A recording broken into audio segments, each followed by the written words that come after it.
base, number 9, Camden Sauce. University of Michigan shortstop, number 11, Matthew Mansberry. We're on the mound for Concordia, number 36, Kaden Bogarski. Healdsburg Three Packers. Now please rise for the singing our national anthem, Neil Rogers.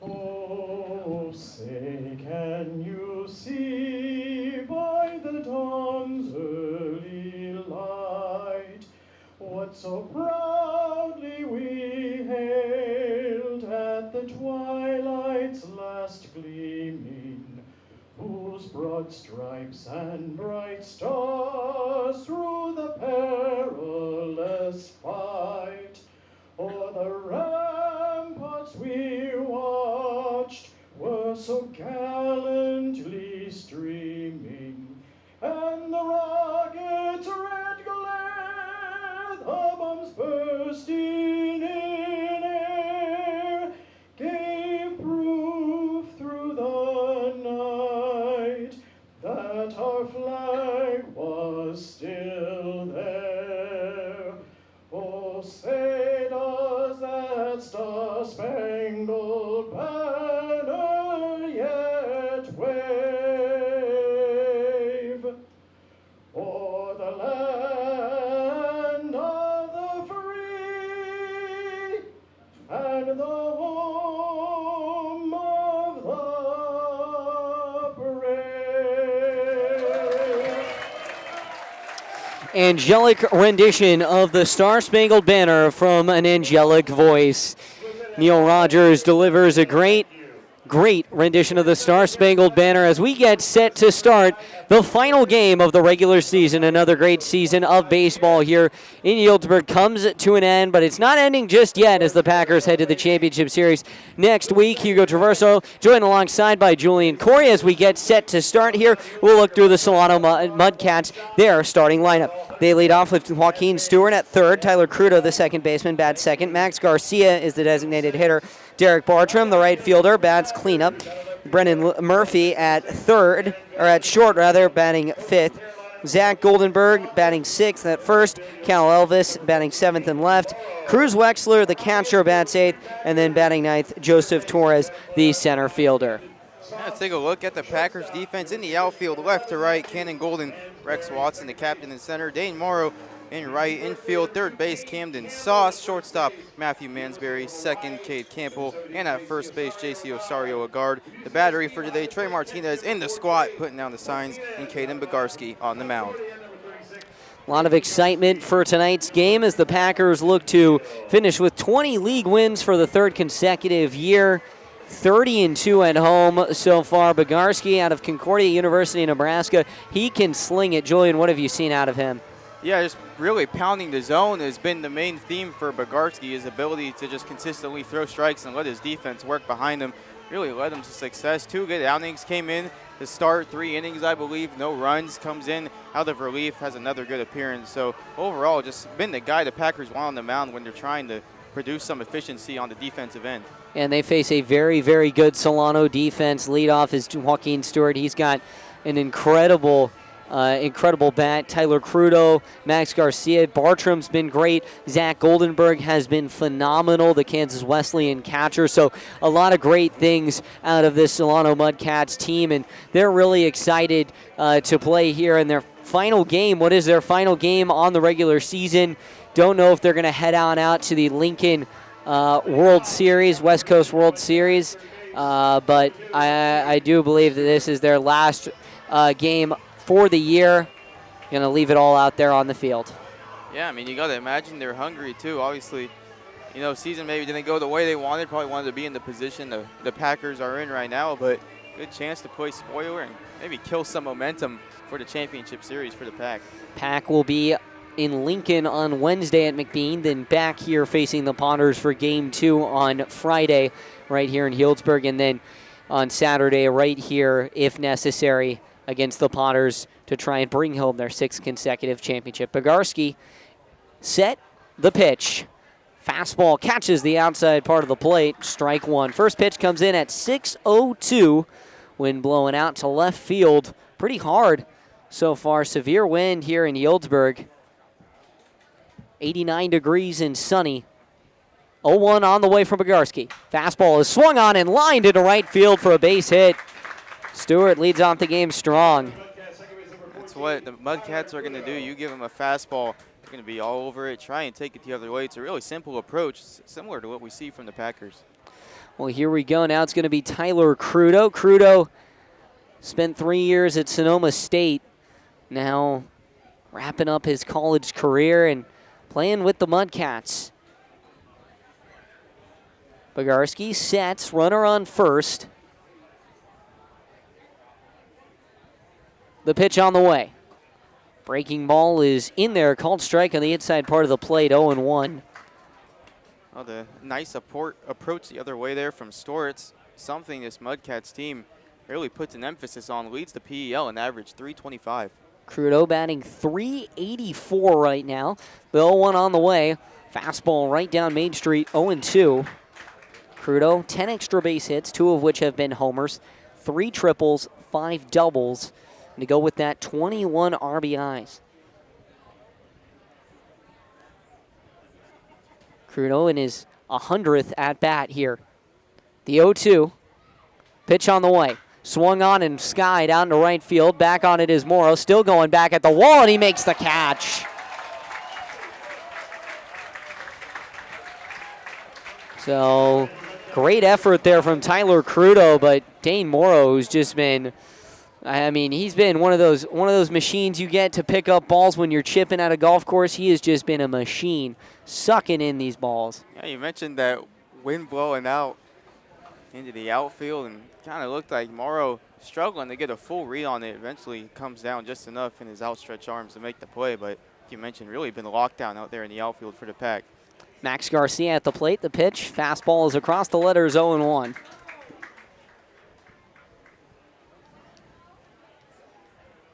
I don't think we've seen an off-speed pitch from Bogarski yet. He started Crudo off with a slider, so I think, yeah, but it's been all fastballs so far. 0-1 on the way. Swung on and skied right field. Back on it is Morrow. He's on the track at the wall, and he makes the catch. So back-to-back robberies from Dane Morrow. And the throwback into first was nearly in time to double up Joaquin Stewart. As now Derek Bartram will come to the plate. Bartram, he's had himself a bit of a love-hate relationship with the Prune Packers. A lot of power, a lot of pop at the plate. See how long Bogarski sticks with the fastball heavy approach. That's some pretty good shots. We saw the warning track dirt kick up on that last one. Pitch is lined right to second base. Cade Campbell lays out, making the catch.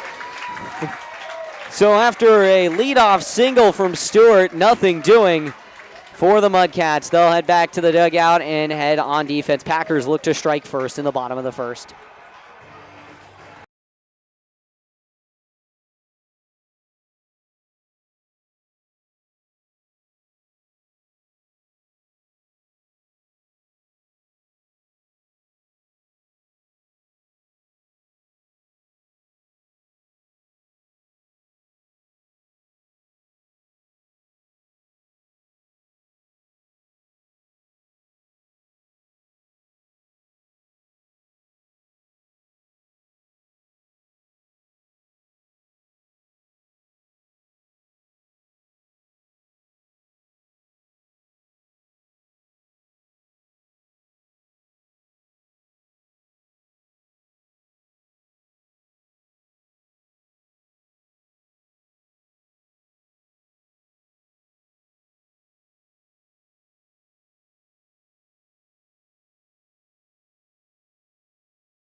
Hold on.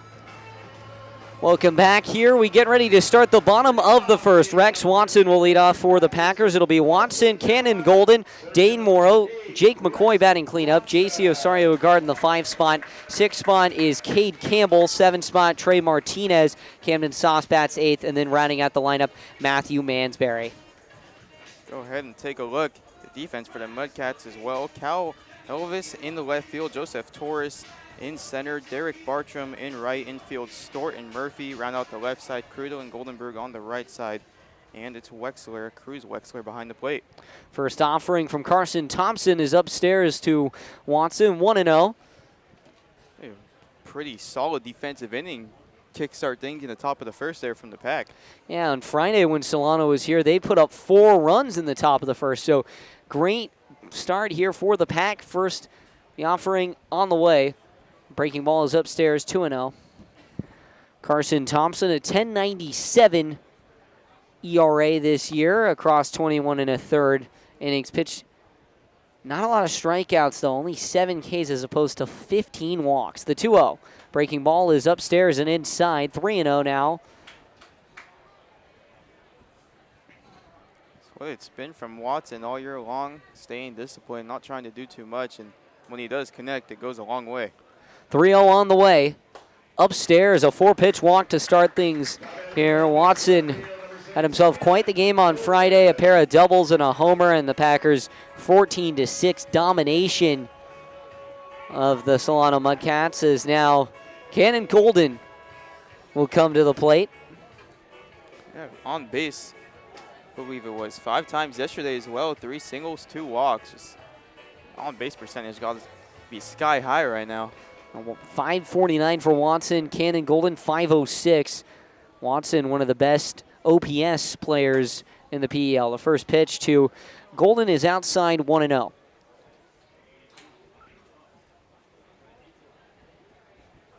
Sponsors tonight, Little Saint. We'll have a little bit more on them in just a bit. 1-0 on the way. Is swung on and skied into left field. Over on it is Elvis. It'll drop in at the base of the wall. Rounding second, digging for third, and in there safely is Rex Watson over to second with a double as Cannon Golden, and the Packers are in business. Gotta be careful over there at third, Rex Watson. I mean, Coach Gomes didn't give him a signal to get down at all.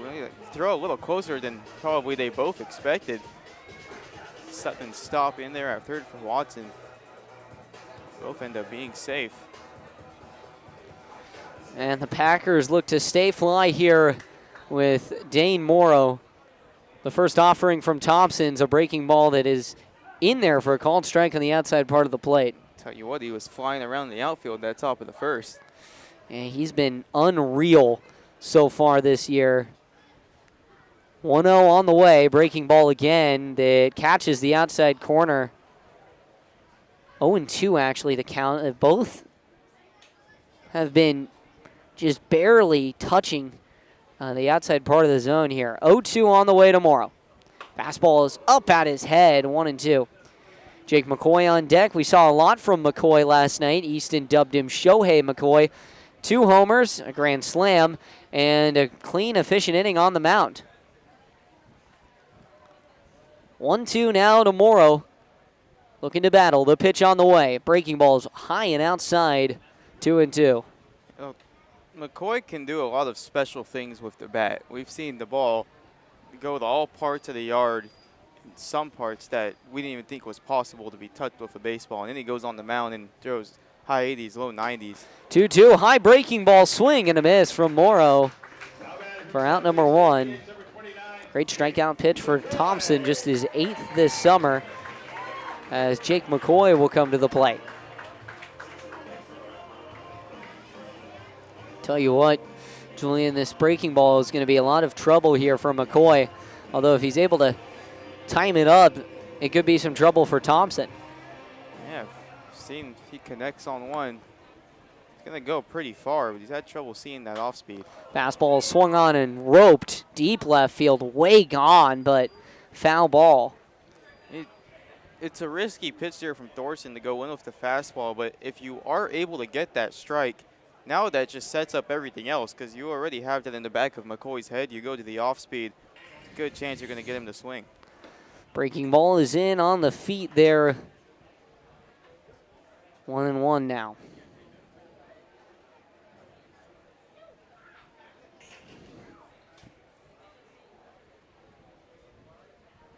The pitch, swung on and roped again. Left field, way foul, but way gone. Got a couple fans out on their front porch, making sure their cars don't get hit. We saw Will Van Wee. He'll join us later, but we saw him hit a car on, and that car's, I think, out there now. The 1-2 swung on and grounded on a hop, picked up by Crudo. Throw to first is in time for out number 2, but across to score is Rex Watson. 1-0 Pack. That's what you're hoping to see there if you're the Packers. You know, you never want to get a strikeout, runners on second and third, less than 2 outs. You know, maybe it's not the flashiest hit we've seen from McCoy, but he gets the job done. Perfect execution there. Well, here comes J.C. Asario-Agard, resident power guy here for the Pack. The pitch, fastball, big swing and a miss. Asario-Agard down 0-1 early. He's battled. There's a big bat behind him trying to get a home run number 11 as the season comes to a close. The 0-1, swing and a miss. Chases after it again, 0-2. Yeah, you mentioned the homers, 10 homers on the year, but also 27 strikeouts, second most on the Packers. Does a good job of delivering in clutch situations. The 0-2 on the way, swung on and grounded hard, third base side, foul ball.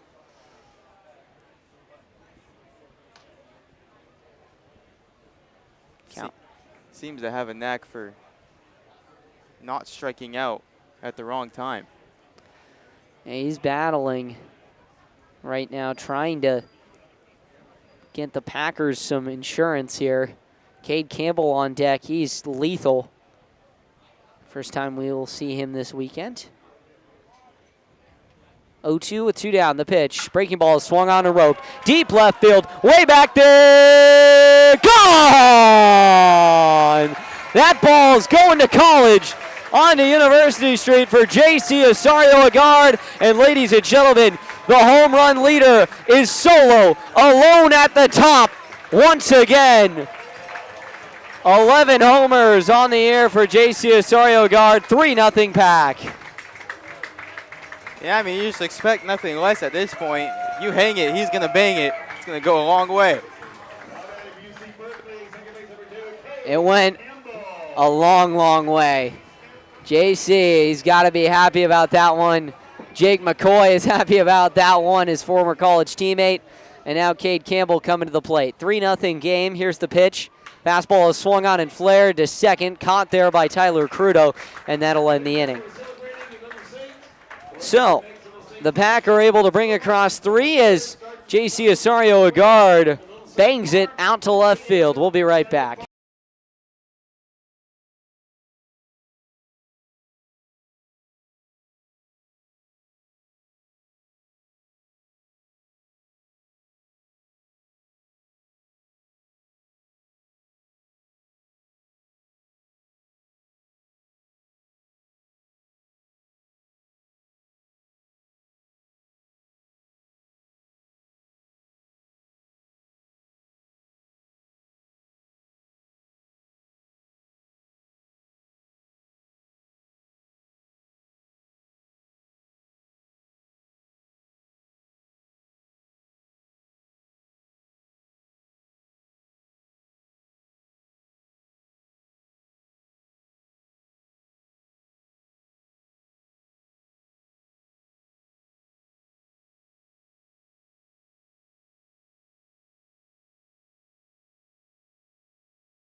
Welcome back here. Packers put up 3 in the first inning. Quite the opposite to their start on Friday against the Mudcats. Down 4-0 after 1, now up 3-0. Brendan Murphy will come to the plate.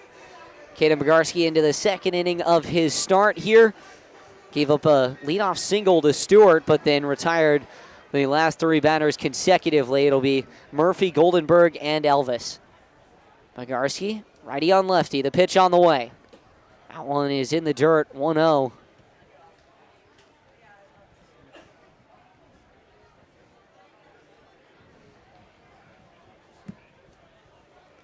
Murphy playing shortstop today.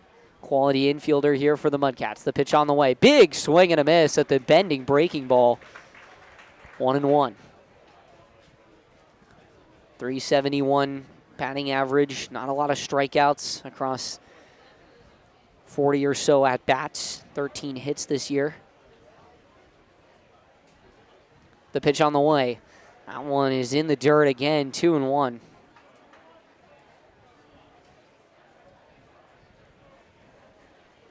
Bogarski still looking for his first strikeout here. Murphy out of Sacramento City College. 2-1 on the way. Swing and a foul ball off of the foot of Murphy. That one's going to hurt. Probably not going to feel too good. Bit of a stinger there. Yeah, hopefully kind of caught a little bit of that guard. Looks like it was on the other foot, though. Sacramento City College, they're not known for much, but their football stadium is one of the oldest in California. A great coliseum. Sacramento State, while they renovate their stadium and look to build a new one as they enter the FBS, they're going to be playing a few games over there. That stadium has hosted great games. It's hosted Netflix's Last Chance U. Laney College played a couple games there. 2-2. Murphy waits. Bogarski. The pitch on the way. Swing, and this one's grounded hard over to first. Picked on a hop by Osario Agard, who will take it to first himself for out number 1. I don't know if maybe it was just a 2-strike approach, but kind of an interesting stance there from Murphy's. Back leg was straight, front leg was bent, almost like he was shifting his weight completely towards that front side, just trying to poke one out there. And now Zach Goldenberg to the plate, batting .356. His slugging is dipped to .678. It was up to .800 at one point this season. Here's the pitch on the way. Swung on, fouled, right side and out of play, 0-1. I mean, put .678 slug on the Packers. That'd be the second best behind Rex Watson, so still pretty good production, even though maybe he's gone a little cold. Unreal in the OPS department, unreal everywhere. Goldenberg, the pitch, breaking ball is swung on and fouled third base side. 0-2. And not a college you would expect this guy to come from, but it really shows the PEL and the competitiveness. He's from Kansas Wesleyan. You know, a lot of these guys that are high up there, like Rex, are top Division I colleges, but Zach is contending here. The 0-2 on the way, and that one skips in the dirt. 1-2. It's a loaded Packers lineup. I mean, you just look around. You got Michigan at short, Cal at second, Hawaii at first, UCSD behind the plate, Coastal Carolina in center field. Just the list goes on and on. The pitch on the way, swing and a miss. Bogarski records his first strikeout of the ball game. Goldenberg down there chasing after that fastball. So filthy. Really like the idea there from Bogarski. Pretty much slowed him down that whole at-bat. The heater, the first pitch. Besides that, all the off-speed, and comes right back to it. Well, Cal Elvis coming to the plate, but we were talking about Goldenberg at Kansas Wesleyan, talking about Bogarski at Concordia. You know, coming here, NAIA guy, the pitch on the way is swung on and popped up. First base side over on it is the second baseman Campbell, and he'll reel it in. So 3 up, 3 down for Bogarski as he continues to roll here. Packers lead it 3-0 when we return.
Catcher number 4, Trey Martinez. Welcome back here. 3-0 game, bottom of the second. Packers put up a 3-spot. Much credit to J.C. Asario Guard, a 2-run bomb onto University Street.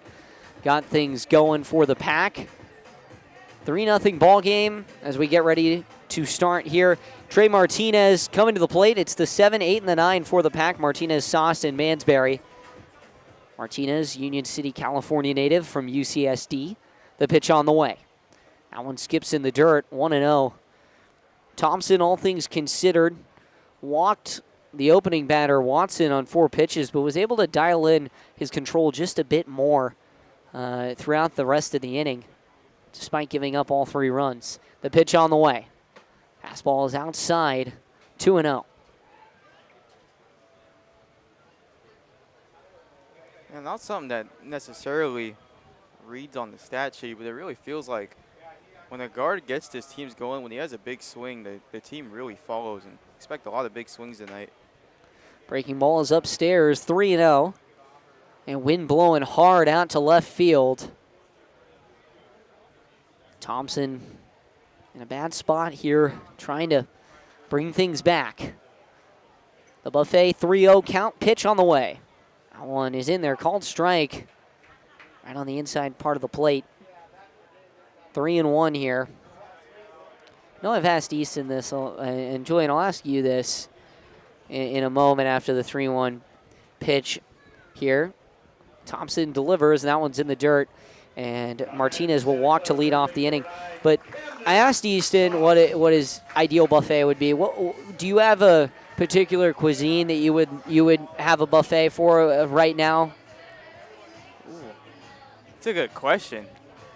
I feel like it would have to be in between just a buffet of pasta or a buffet of different types of meats would be pretty solid. You know, like Korean barbecue, some bulgogi, just regular steak, carne salad. You could do whatever you want with that. First pitch to Sauce is low, 1-0. Sauce out of Santa Clara.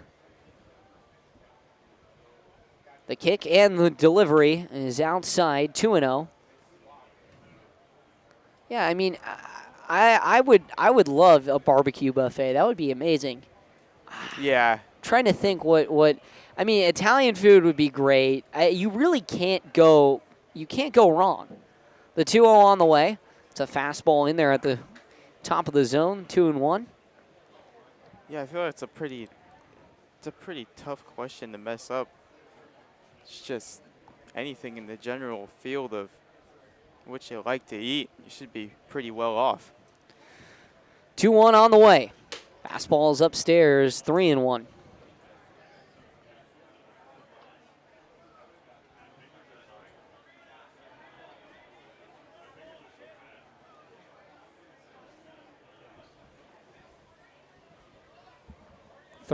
Now.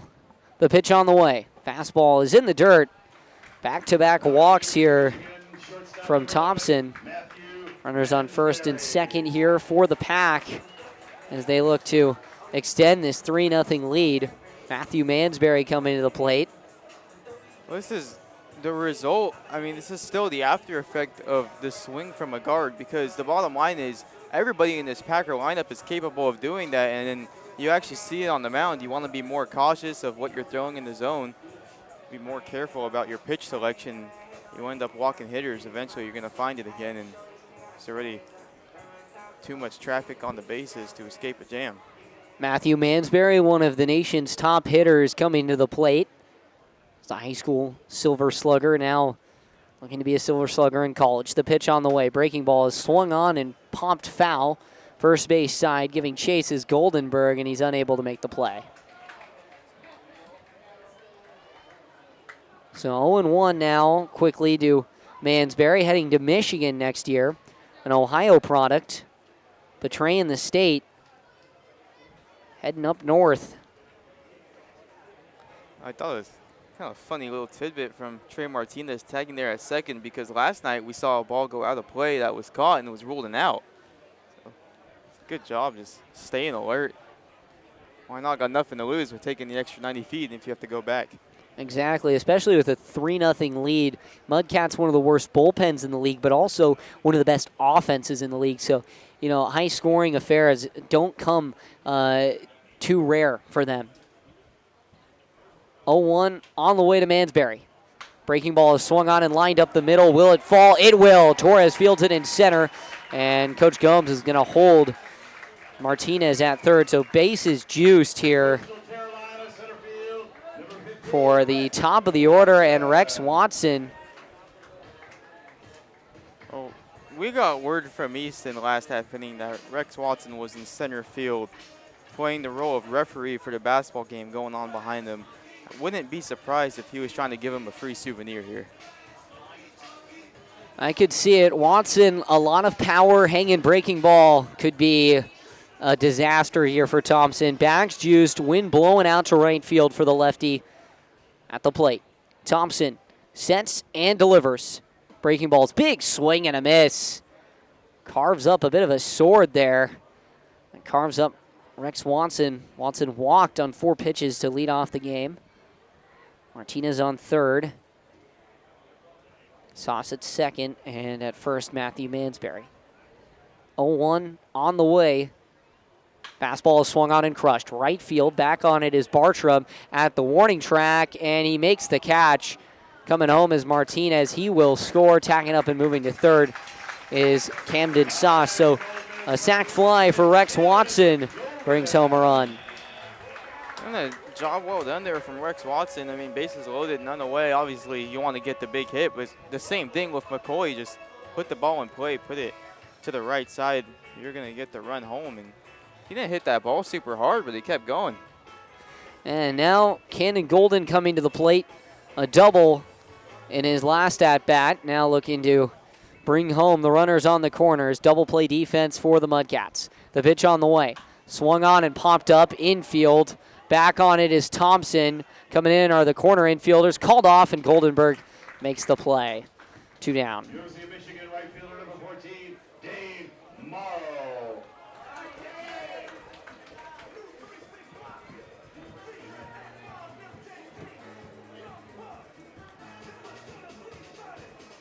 And here comes Dane Morrow. 2 down, runners on the corners here for the Wolverine. Thompson trying to get out of the inning. 4-0 the score. The pitch, runner goes from second. This one skied out into center field. Back on it is Torres, ranging towards the gap. He won't get there. It'll kick all the way to the wall. 1 run in. Mansbury crossing third. He's coming home to score. Digging for third is Dane Morrow, and he's in there safely. A stand-up triple brings home 2 runs, and the Pack now lead it 6-0.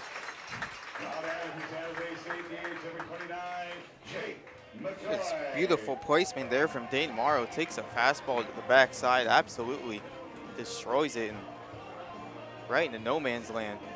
Easy 3-bagger. And here comes Jake McCoy. McCoy grounded out in the first, but brought home a run with it. And now with a runner 90 feet away, Pack looking to extend this lead and extend this momentum heading into Wednesday's Game 1. The pitch on the way. Fastball is swung on and popped foul. Straight back, 0-1. McCoy, a lot of power. He doesn't like leading off innings, but last night when he led off an inning, he hit a home run. So we'll see what he can do. Was our player of the game last night. 0-1 on the way. Breaking ball is in there on the outside part of the plate, 0-2. Yeah, the nice crowd in the stands as well. Whole family showed out just to our left. It's pretty loud the whole night. 0-2, 2 down here to McCoy. The pitch on the way. Fastball is swung on and roped into center field. Coming home is Morrow, and a single extends the inning for Jake McCoy.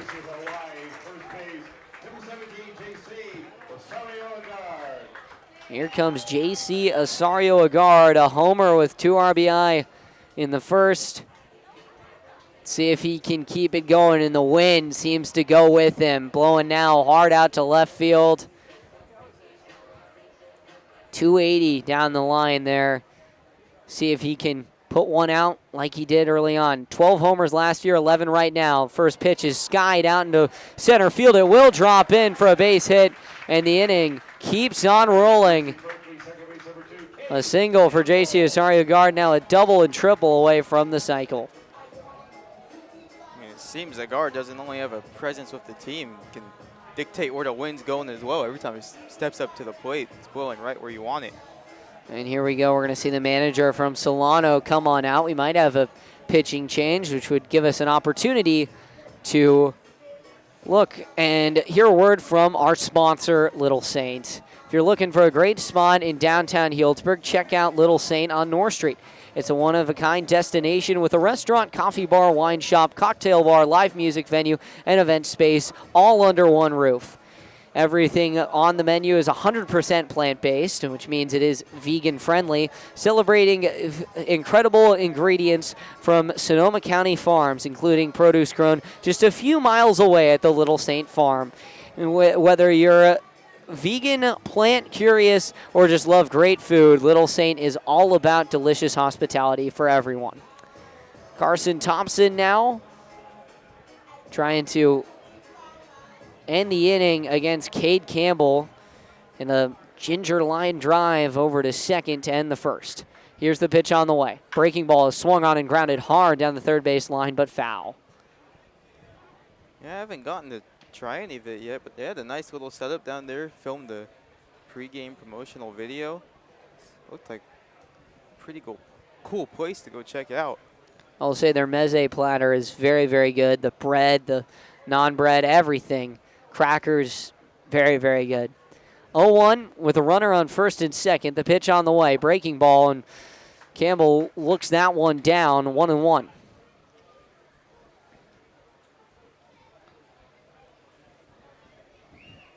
A lot of special events that we'll talk about in the future coming up. 1-1, 2 down. The pitch on the way. Fastball, big swing and a miss there from Cade Campbell, 1-2.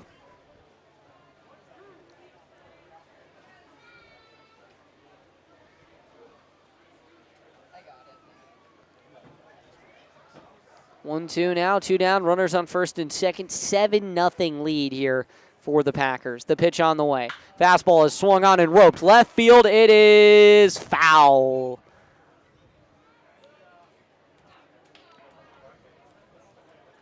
Just got the head of the bat out there a little too early. Definitely put a good swing on it. Stay back a little bit longer. 1-2 now. Thompson, the delivery. Breaking ball is swung on and popped straight back. Foul. That might hit a car.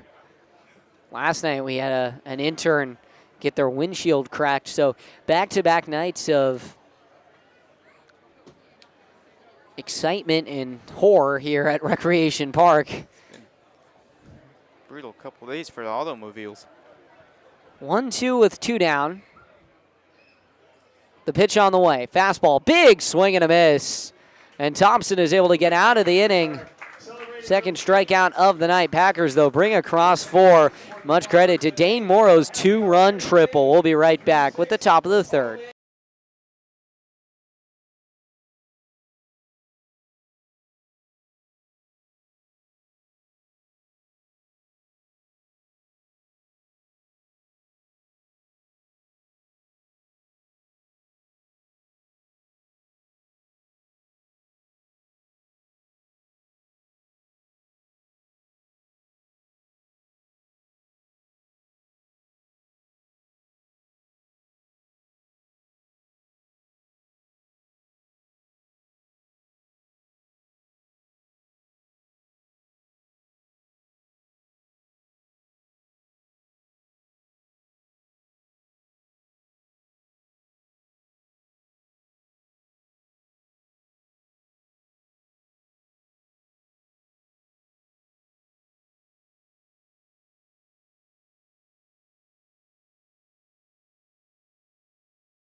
Caden Bogarski back out for his third inning of work. Big 7-0 lead. Only 2 innings in, Packers offense exploding. Trying to get him back in the dugout and back in the box as quickly as possible. Yeah, oh my goodness, 7 runs over 2 innings, Julian. Great to see here for the Pack. We'll see if Cruz Wexler can get anything started here for Solano. Wouldn't be shocked if they're able to get an inning going over the next few and try and rally back. Yeah, we saw them put up a pretty good fight last time, even when they were down in the later stages. We've had a 4-run 8th inning, 9th inning, one of those two. And we'll see what Wexler can do here. First at bat of the day, 298 average on the season, 447 slug. Lefty stands in, slow squatted stance. This one grounded towards short. Mansberry ranges over to his left to throw across the diamond a little high. A guard, plenty of length in that arm, makes the catch with ease.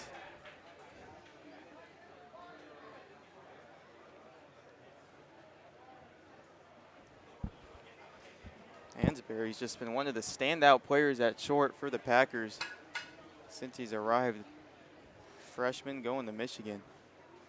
Yeah, I mean, you really don't get a better middle infield. You've got the master and the apprentice. First pitch, strike on the other third. Joseph Torres. I think the only thing that could really compete at the beginning of the season, we saw Campbell at short and Jack Ruckert when he was still here at second. They could turn two pretty smoothly, but just the depth on this infield has been outstanding throughout the magnitude of this season.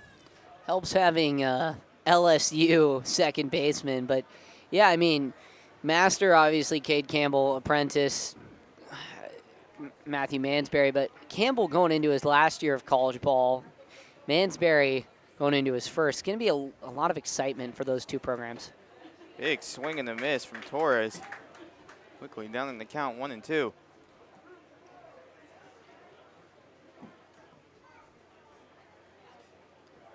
Talked about it earlier, but just unbelievable amount of talent on the field for this Packers lineup. It's no surprise that they do what they do.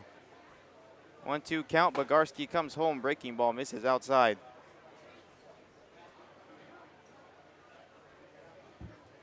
Joaquin Stewart waiting on deck. Singled in his first at bat.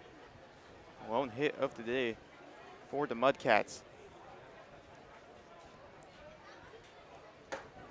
That one in there on the outer third. Strike 3. Joseph Torres goes down looking. Phenomenal pitch there from Caden Bogarski. Quickly 2 away. Umpire's been given that outer third pretty lengthily tonight. That one, yeah. I mean, that one would have been an ABS call in the MLB, but not much you can do there. ABS coming to college baseball next year. Don't think it'll be coming to Rec Park, unfortunately.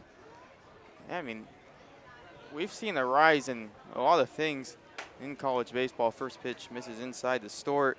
And we've seen viewership go up. The College World Series is a hit now. It's a whole event outside the stadium. I've never been, but you can see on the videos there's a bunch of interactive stuff. All the brands sponsoring the College World Series are there. Swing and a miss, bounces off of the glove of Martinez, but college baseball really becoming a primed sport to watch, along with everything else, and now getting the new systems as well. ABS should be fun. Right-hander comes home. That one outside in the lefty batter's box. Yeah, of course, I mean, the whole thing with obviously the Jell-O up there and who can get the highest amount of Jell-O consumed and at Rocco's in Omaha, just incredible stuff. Really good environment, too. I mean, no matter what schools are in it, feels like that stadium is full for every game and every stage. Hoping to maybe catch a little bit of it. Probably will be there next year for the Big Ten tournament, likely, instead of the full thing. But I got to take my car across country, so going right through Omaha would be a great point. This one grounded towards Mansberry. The backhand throws across the diamond. 1-2-3 inning for Caden Bogarski. He's pumped coming off of the mound.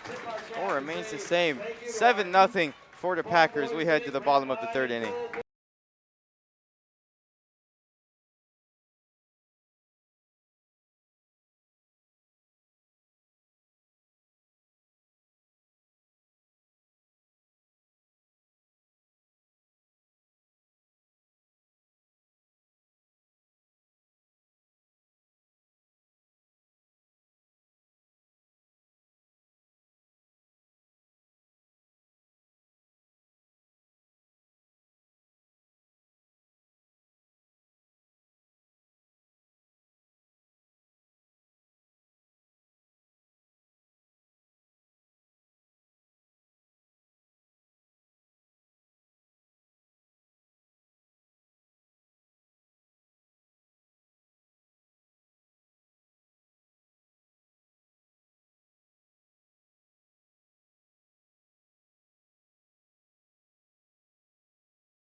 Trey Martinez here to lead it off. Bottom of the 3rd inning. A big lead for the Packers. See if they can tally on even more. Not sure what the most amount of runs they've scored in the first 3 innings is this year, but based on the way things are going, I feel like they've got a pretty good shot to beat it. I believe they've scored 9 in the first 3 at one point this year. Last year, they scored 9 in the 2nd inning against the South Bay Storm. Martinez takes the first pitch on the outside. Yeah, I mean, 7, 8, 9 for the Pack, but it really doesn't matter. You could flip this lineup around and any of these guys could hit 1, 2, 3. Just up and down the lineup.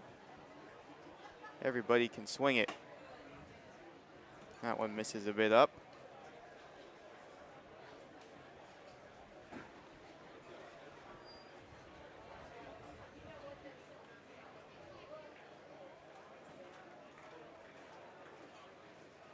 Caden Thorson still on the mound, down 2-0 here. A big hack from Martinez on the changeup. Swings right through that one.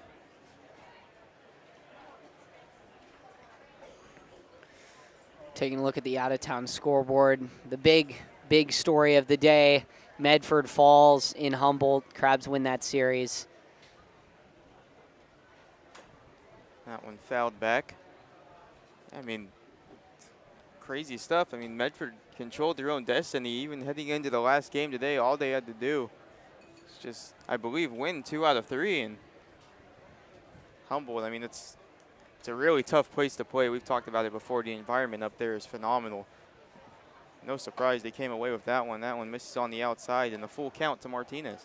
And next year there's talks about potentially expanding the league and expanding to a 4-team playoff. And if they did that this year, I mean, be Packers Crabs, which would be immediately upset watch in the first series.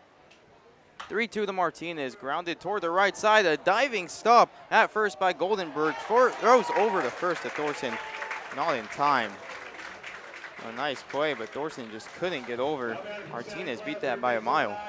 Yeah, great there from Trey. Great to see. I mean, the hustle we've seen, I think his speed has definitely ticked up a little bit this summer. Great hustle there. The job's never finished for the Packers until they've won that title game. I think we're going to see a new pitcher here. We will. Indeed. Caden Thorson going to come out of the game. Get a read on the new arm on the mound in the second, but you made a really good point. They really play all 27 outs, usually 24 when they're at home, but all 27 outs, no matter what the score is. I mean, whether they're up 2-0 in the 8th inning, down 4-2 in the 8th inning, or up 15-0, they're still going to go out there, swing as hard as they can, and try and do some damage. Yeah, and it gives us a chance. The pitching change gives us a chance to look at another word from our sponsors, Little Saint. An upcoming special event. Mark your calendars, ladies and gentlemen, for Saturday, August 15th, when Little Saint teams up with San Francisco favorite A16 for Tomato Sagra, a one-night-only dinner celebrating peak tomato season. It's a collaboration between the culinary teams at Little Saint and Michelin-recognized James Beard Award-winning A16, featuring a special Southern Italy-inspired menu built around tomatoes harvested from Little Saint Farm. If you're a foodie or just love summer tomatoes, you won't want to miss this one. Book a table on their website. I will say, I might not be the biggest tomato guy, but it does sound really good. A Sicilian-style dinner sounds really, really good to me. We'll see.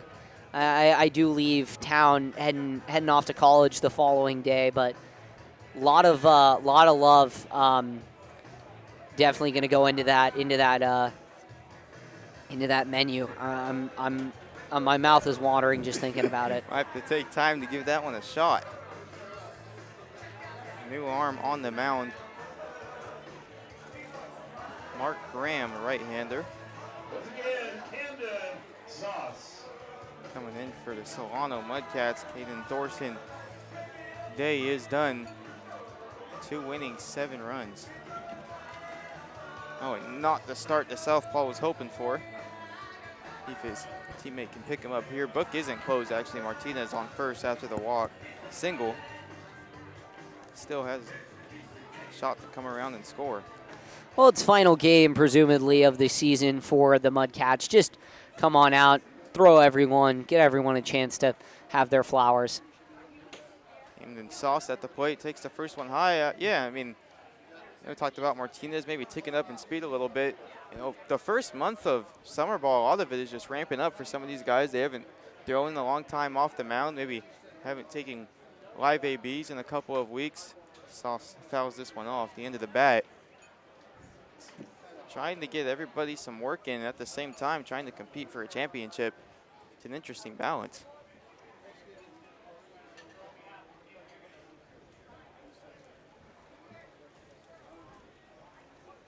I mean, I will say quite the mix going from Thompson with a 1097 to an 1137 in Graham.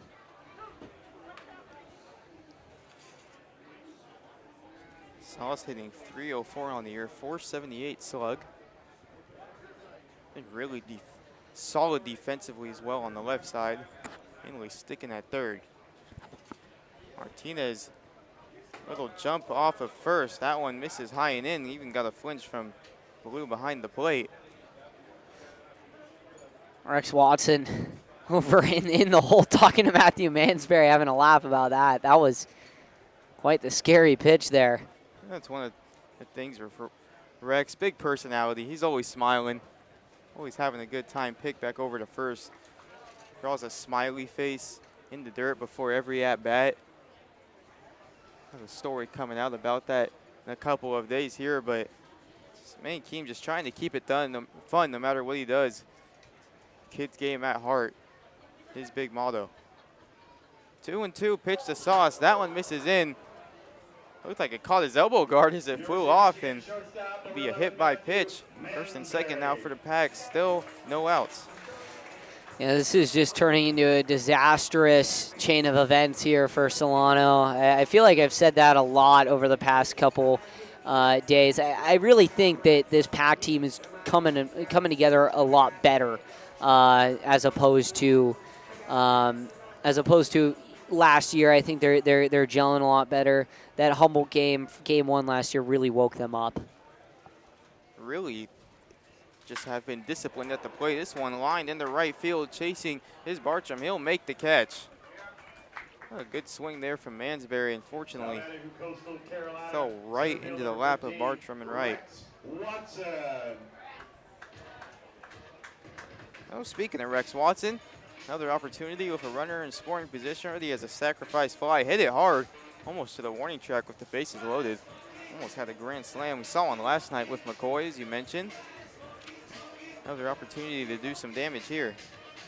Yeah, Watson mirroring his night on Friday. Sac fly out to left field, followed that up with 2 doubles and a homer. So we'll see what he can do right here. Righty on lefty matchup. That one misses in. Graham's struggling a bit with control issues right now. Hasn't really been able to establish his zone.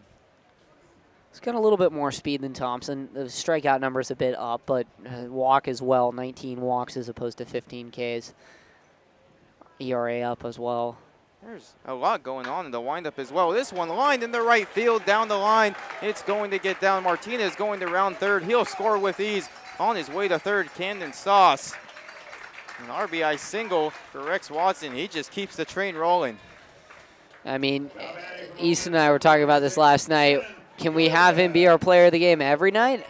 He's just unreal. 8-0 ball game here, and looks like the Packers likely will just play station to station here. You know, end the season with a bang. Enjoy the fruits of victory. Enjoy a 36-7 season, then focus on playoffs. This one skied in the right field. Bartram going to field. Sauce is going to tag. The throw to the plate, cut off. Bounces off of the glove at Goldenberg at first, so Sauce is going to score. And Rex Watson is going to be able to advance to second. That's great heads-up base running there from Watson, and Sauce does a great job. Bartram, he has an arm out there in right field. He showcased it a lot more last year. Played the Packers a lot more last year, but you know, first game against Healdsburg right here.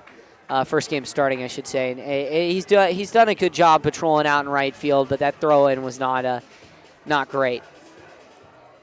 Morrow coming to the plate last time with 2 outs. Hit a triple into the left center field gap.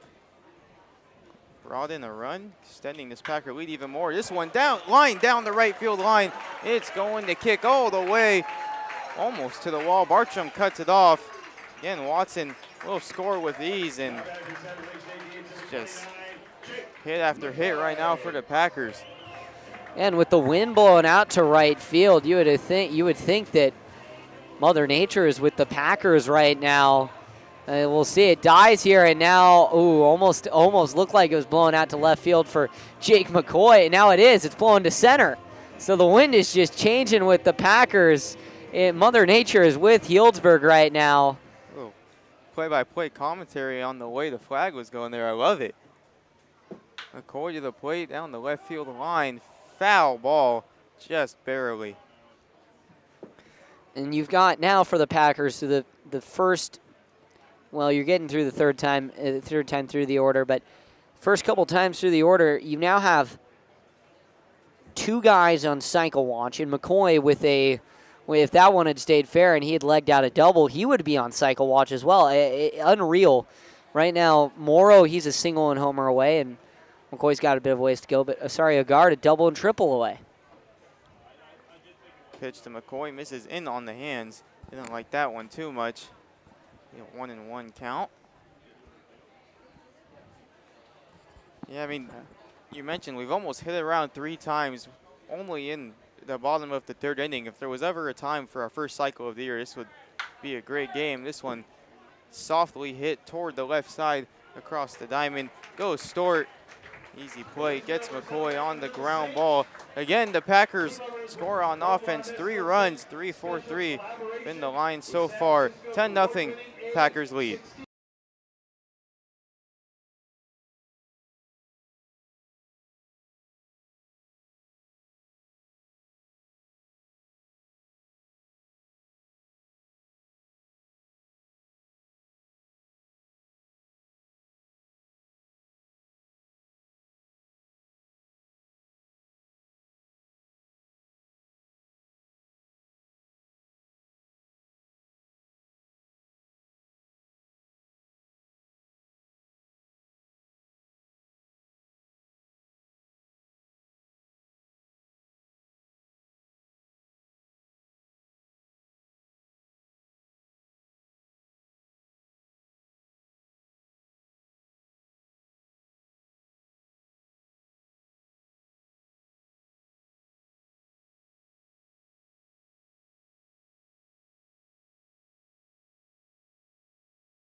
New pitcher on the mound for the Packers. Caden Castles takes over. Outstanding outing from Caden Bogarski. 3 innings, no runs allowed. Really good stuff on the mound. Only 1 hit. That was the leadoff single from Stort.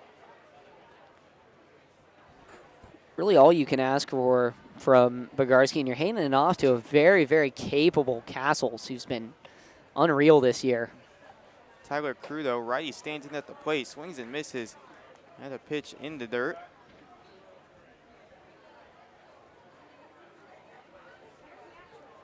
Castles, tall right-hander. Fastball that can hit up in the lower 90s.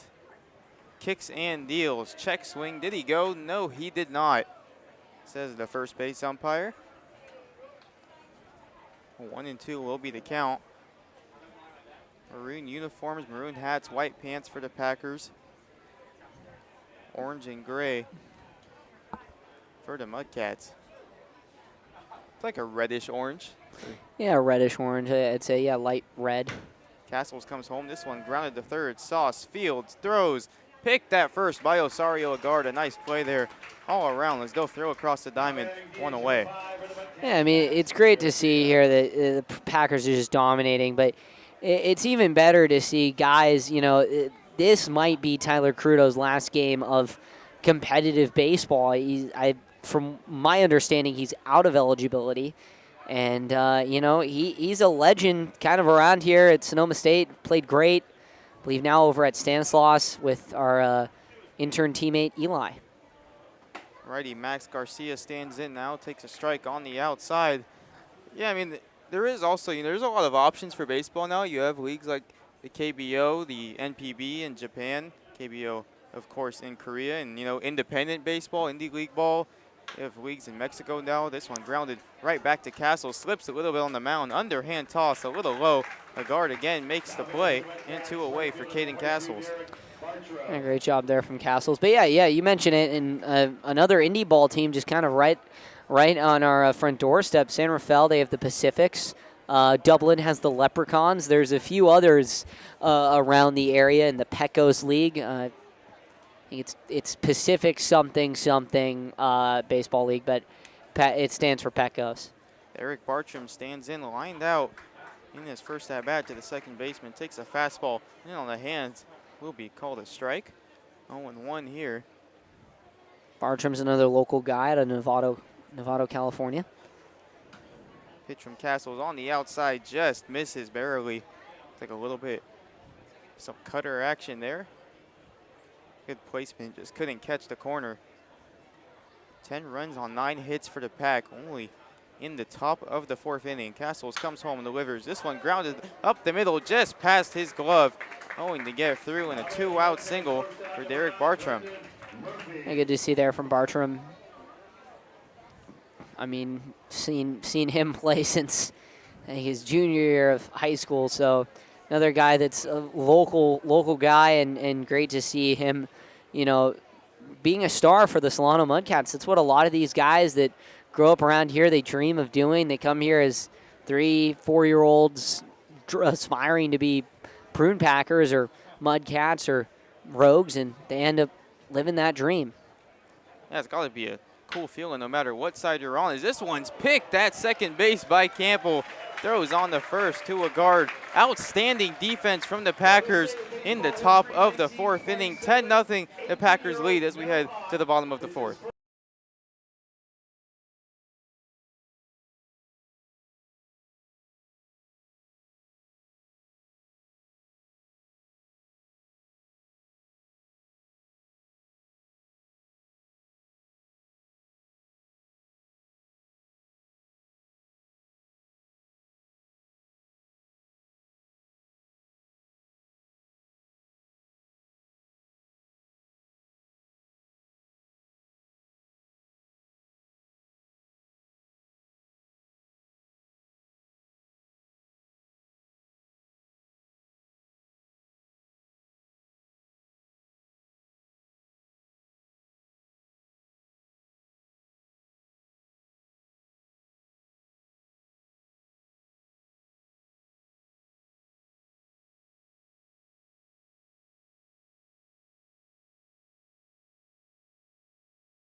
JC Osario Agard here to lead it off for the Pack. Ready 2 legs of the way to the cycle. 2-run homer in the first, single in the second. Third at bat of the day coming up. Attending the University of Hawaii next spring. A nice year at San Jose State last year. Good summer so far with the Packers. I think even good may be an understatement. First pitch from Graham misses way high for ball 1. I think he's going to have a lot of fun out there in Honolulu. I mean, not much of a different altitude change for him. The ocean air is going to be nice. Hit a lot of bombs. 1-0 pitch for Graham. A solid real guard. Swings and misses. Big swing on the fastball. I mean, with the storms they get out there in the spring, the wind should definitely play a huge part in carrying some balls out there. They've had a lot of guys get signed out of the draft. Definitely a nice place to play again. Graham comes with the fastball. Card is not seeing it right now.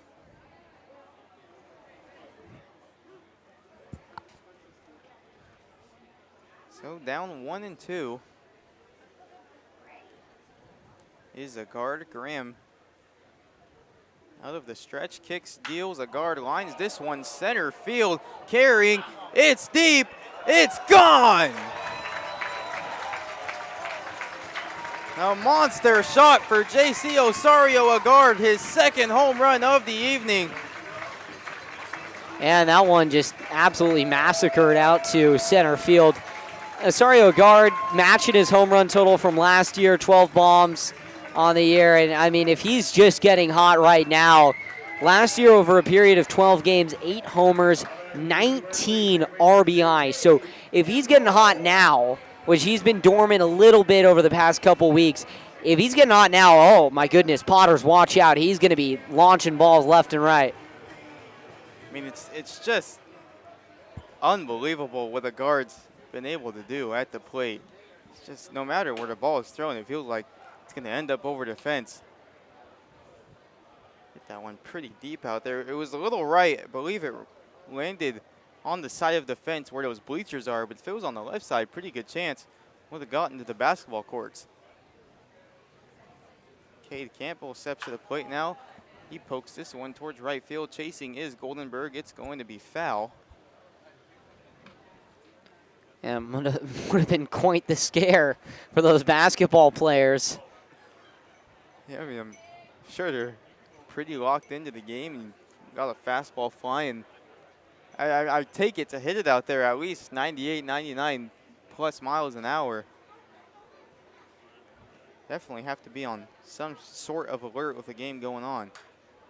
Campbell fells this one back toward the right side.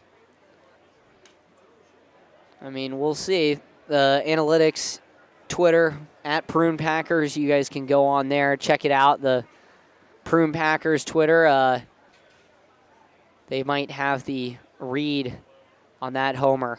Potters do a great job at that. Packers do a great job at that. Pitch to Campbell. And almost took his head off. Got out of the way in plenty of time, though. Yeah. Says 52 minutes ago, so probably the first home run of the game was 100 miles an hour, 389 on the distance. Campbell swings and misses. The 2-strike count. He'll be set down. And nice recovery there from Mark Graham.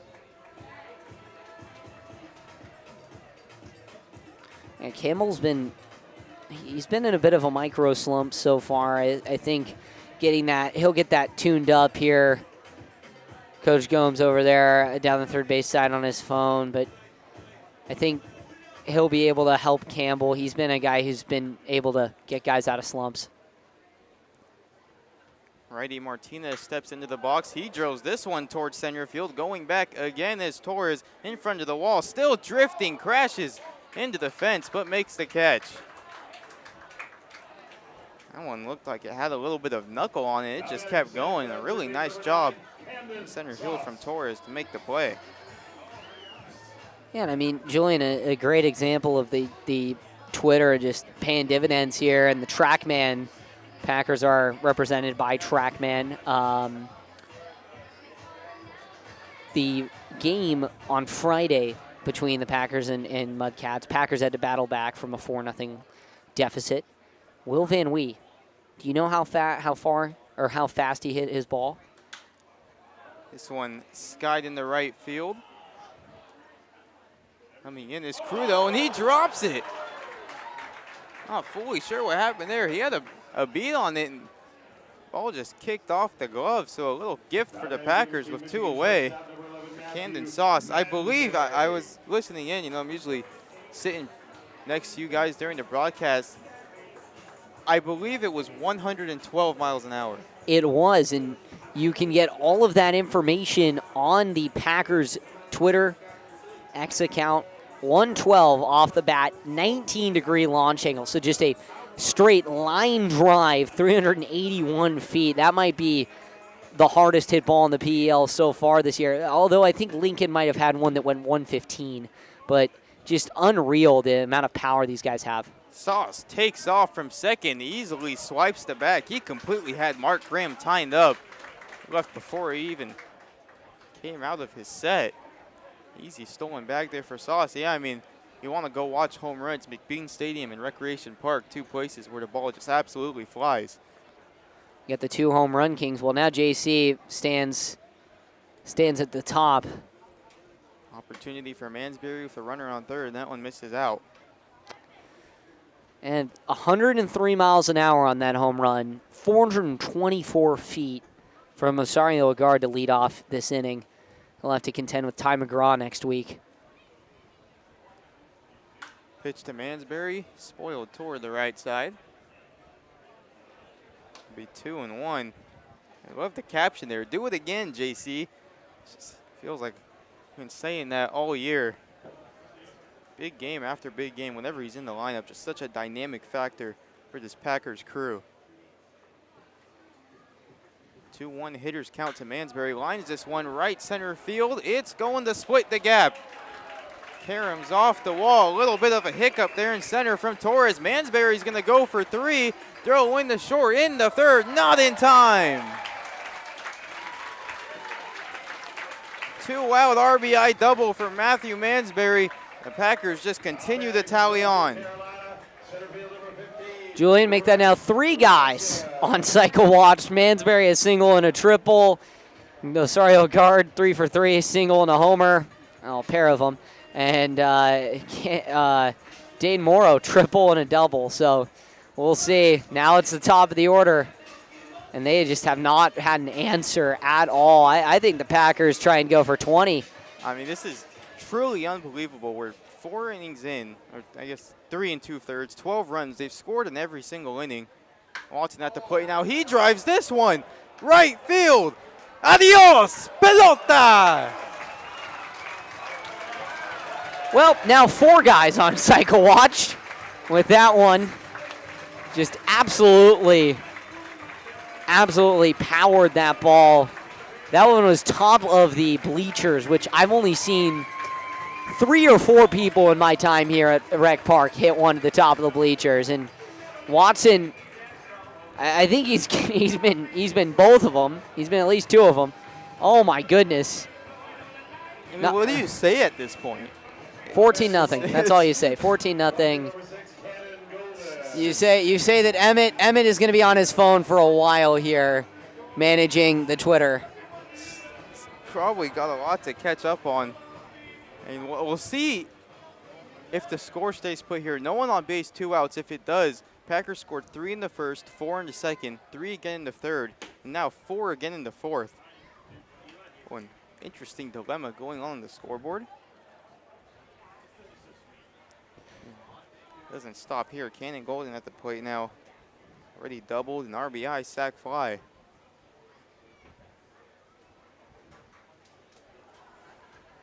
Here comes the pitch from Graham. Center field. Torres tracking, and makes the catch in front of the ivy. Nice play there from Torres. Saw a couple from him that inning. Doesn't matter when the ball's flying over the wall. Nothing you can do about it. Absolutely explosive stuff at the plate right now from the Packers. 14-0 to score.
Well, welcome back here. Top of the 5th inning, 14-0. And, I mean, what can you say about this one that can be said? Oh, my goodness, Julian. I don't think you can, Hugo. I don't think there's anything to say. Well, Caden Castle's back on the mound. Zach Goldenberg at the plate here. He struck out in the 2nd inning. Castle's into his 2nd inning in relief. The pitch on the way. Fastball is check swing, check over to first. No siree, says the first base umpire. It's one of those things where, you're watching ESPN on a casual day. You look at the bottom of the screen and it says 14-0 in your 4th inning. You're like, what's going on? Well, 2-0 now.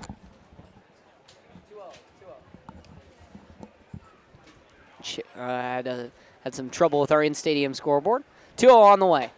Fastball is in there across the letters, 2-1.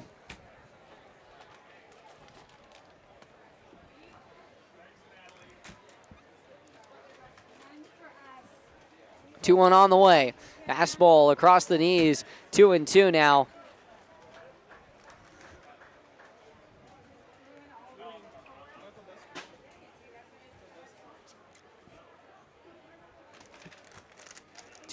Big swing and a miss from Goldenberg.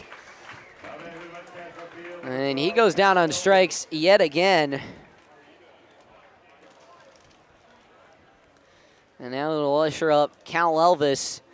Well, we're in blowout territory, and I think we've been in blowout territory since the 2nd inning. 3-4, 3-4. Like watching Luke Littler throw darts. It's just been a beautiful experience for the Prune Packers. The pitch on the way. That one's upstairs to Elvis. He popped out to the second baseman, Campbell, back in the 2nd inning. Yeah, you could argue that's pretty good on a golf scorecard as well, depending on the hole. The pitch on the way. Breaking ball in there across the letters. 1-1 now. The bare minimum pars across the board. The pitch. That one's upstairs. 2-1. Yeah, I mean, at Taman it would be hole 3, hole 4, hole 5, and hole 6. Par 3, par 4, par 3, par 4. So Packers shooting par tonight. 2-1 on the way. That one's a breaking ball in there at the top of the zone. 2-2. I mean, I think under par if you go 1, 2, 3, 4, and maybe more accurate 6, 7, 8, 9. The pitch on the way. Swing and a miss. And down goes Elvis. Back-to-back strikeouts for Caden Castles. Trying to open a Sour Patch Kids bag up here. Our owner, Natalie Norman, has delivered some candy, and now it is my job to open it for the producer, and I cannot open it. Having some trouble. Seems like there's a little struggle across the board here. It's a family-sized bag. 2 down, the pitch. Breaking ball in there for a called strike, 0-1. Yeah, kind of. I mean, I'm happy. Mondelez, though, they make great products. Please sponsor us. However, I cannot for the life of me open this. We're going to have to resort to the pen, maybe. The 0-1. That one is in the dirt, 1-1. I'm going to have to stab it open with a pen, potentially. I mean, unless Nolan wants to take it home. Does Nolan want to take it home? Or producer Nolan Brenner? Do you want to take this home, Nolan? I got the Starburst one. Do you want to take this home as the pitch on the way is in the dirt, 1-1? Okay, he's all right. So I think we're going to have to resort to the pen stab method. Anyways, we're speaking of golf, and here we go. Almost. All right. We're speaking of golf, and going to play some golf over at Taman tomorrow. Got a lot of great courses around here. San Francisco is kind of the bread basket for it. The 1-1 is swung on and lined into the gap in right field. It'll kick up against the wall. Rounding first and digging for second is Cruz Wexler, and he's in there with a 2-out double. They didn't get a chance to get to it, but I mean, aside from the offensive production the Packers have put up so far in this game, I mean, it doesn't mean the Mudcats offense doesn't have something to offer, just like you mentioned in the earlier stages. This is the best offense in the league. Yeah, I mean, crazy to think. But Julian, if you really look into it, 3 hits so far tonight for the Pack, or for the Mudcats rather. The Packers bullpen has just done a great job. Pitch on the way is outside 1-0. I will say, the Packers bullpen has been the best at silencing these opposing hitters. I mean, Humboldt came here, they were one of the best offenses in the league, silenced. Solano comes, silenced. Lincoln comes, silenced. Medford, silenced. Everything silenced. As the 1-0 is inside 2-0. Just unreal to see here, and I don't even know what to say here. It's just crazy. I will say they do rise to the occasion. I mean, I don't think we have a filter on Presto Sports, which is our system that we use to track statistics. But if we had a filter on their ERA against the league teams, I bet it'd be up there. Probably. I mean, they are the best in the PEL. 2-0 here. The pitch on the way. That one is right down Main Street, 2-1. Joseph Torres, well, 2-2, the home plate umpire says. Torres with a runner on second in a 14-0 game. Not much you can do here. Just try and bring home that run. The pitch from Castles. Upstairs, 3-2. 2.6A, 8 ERA, first in the PEL, first in shutouts with 6, first in batting average against with a .192. It's really just been unbelievable on the mound, especially in conference play. 2-2, swing, and that one's foul tipped out of the glove of Trey Martinez. We'll see what they can do here. With the full count and 2 down.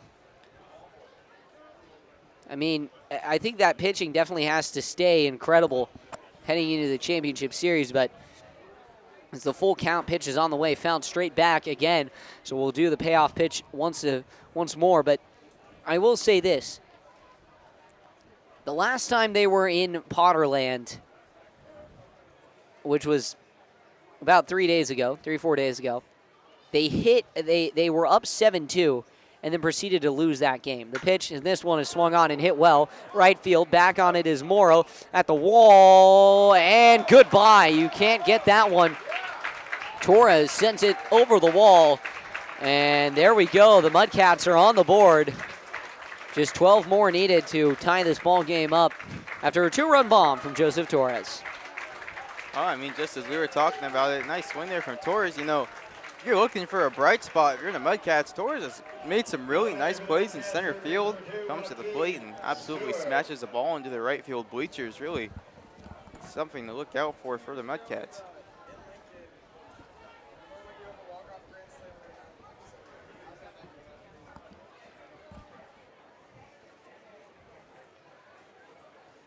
Well, here we go. Now the top of the order, and Joaquin Stewart. The pitch from Castle's on the way. Fastball is upstairs, 1-0. You know, we're talking about, Lincoln, Packers haven't won a game in Lincoln yet, only 2 games there, small sample size. But we were talking a couple days ago how I believe it was with Paul Grossman, about how Lincoln, McBean Stadium can almost play similarly to Colorado. No lead is safe there. Ball just absolutely flies. We mentioned it earlier. If you want to go watch some home runs, go there. But ball just keeps going. You get it in the air over there. Yeah, the ball is sure to fly during the PEL Championship Series, and Packers will be there on Wednesday, 6:35 game. The pitch on the way, swung on and fouled off the foot of Stewart. So 2-1 now.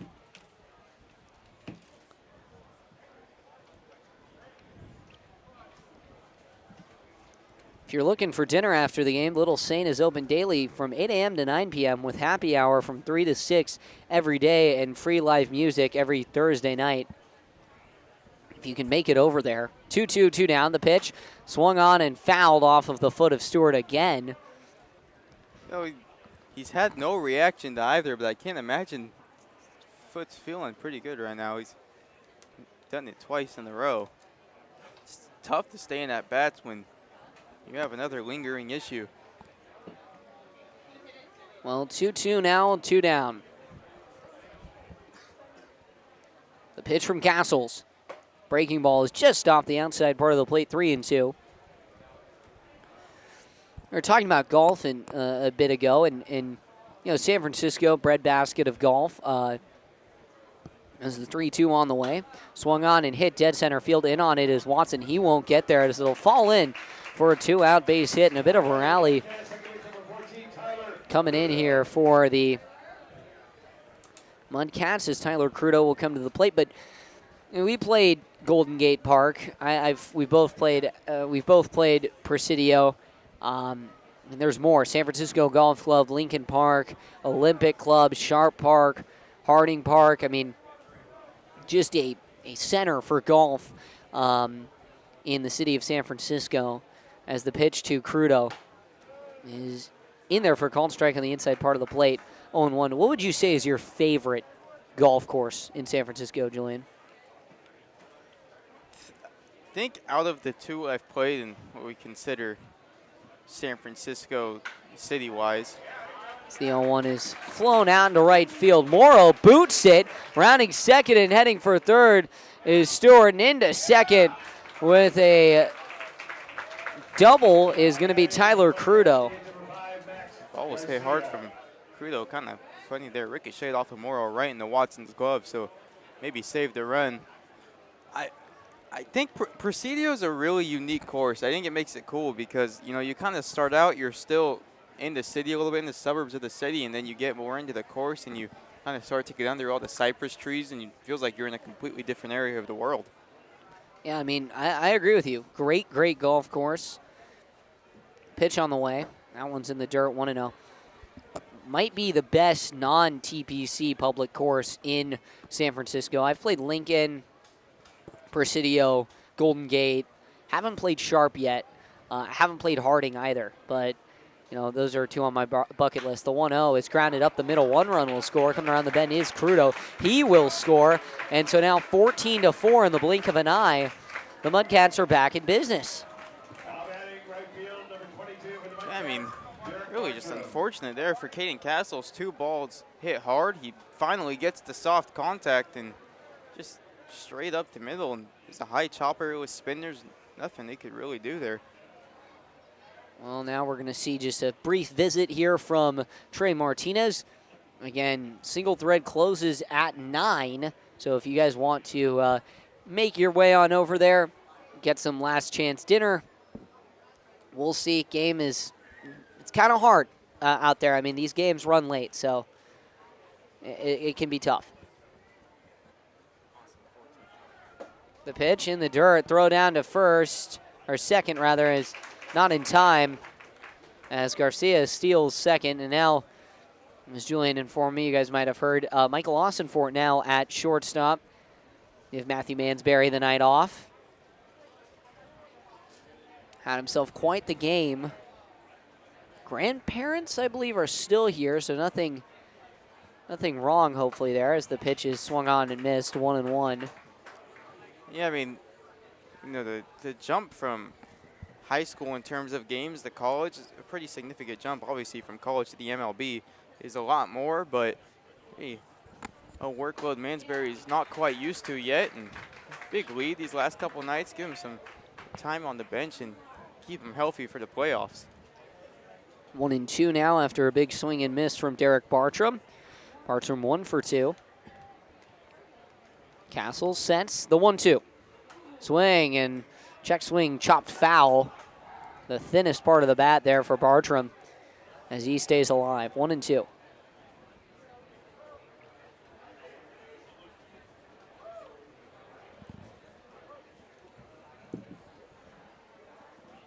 Runner on second. The pitch on the way. Check swing on a ball in the dirt. Home plate umpire says no. 2-2. But getting back, I mean, San Francisco, Lincoln Park is much like Presidio in the sense that you start in a museum. The 2-2 was swung on and fouled off the foot of Bartram. The 5th time now that's happened to the Mudcats tonight. But you gotta wonder. that ball from Caden Castles has to be having a little bit of sink or two-seam action to it. It just keeps ending up near the feet, these Mudcat hitters. Yeah, I mean, he's getting them to swing and miss quite a lot, but a lot of late contact being made. 2-2, 2 down. We're on second, 14-4 ball game. The pitch on the way. Swing and a miss. Breaking ball gets Bartram to reach. So Castle strikes out the side, but the Mudcats are able to get 4 runs before that. We'll be right back with the bottom of the 5th as the Packers look to respond.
Welcome back here. Gabe Navarrete, the new pitcher on the mound here for Solano. Mark Graham goes 2 innings and an unfathomable amount of runs let in by both Graham and Thompson. So we'll see if Navarrete can at least keep things conservative here. 16. Morrow at the plate.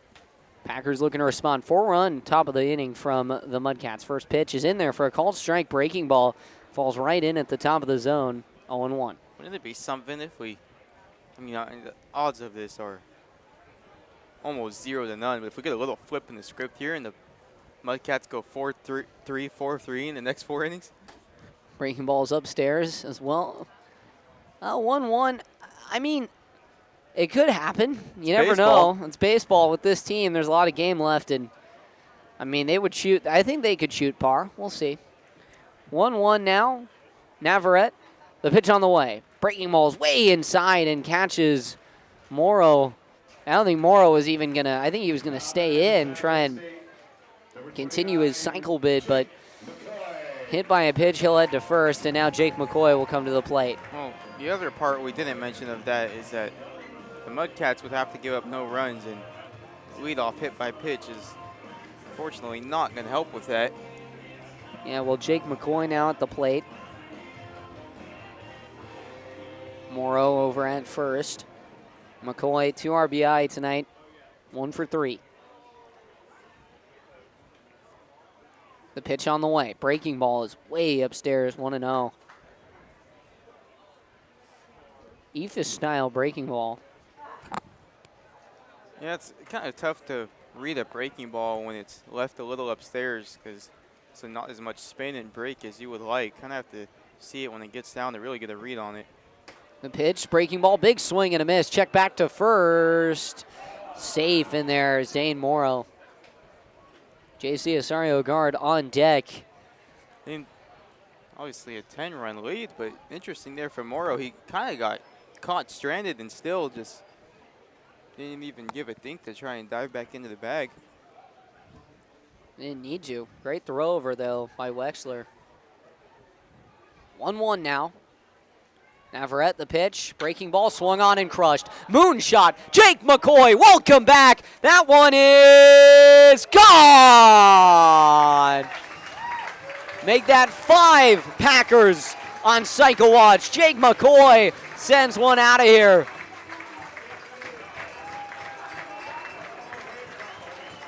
And that's a response, 16-4 now, Healdsburg. Well, 3rd home run in 2 days.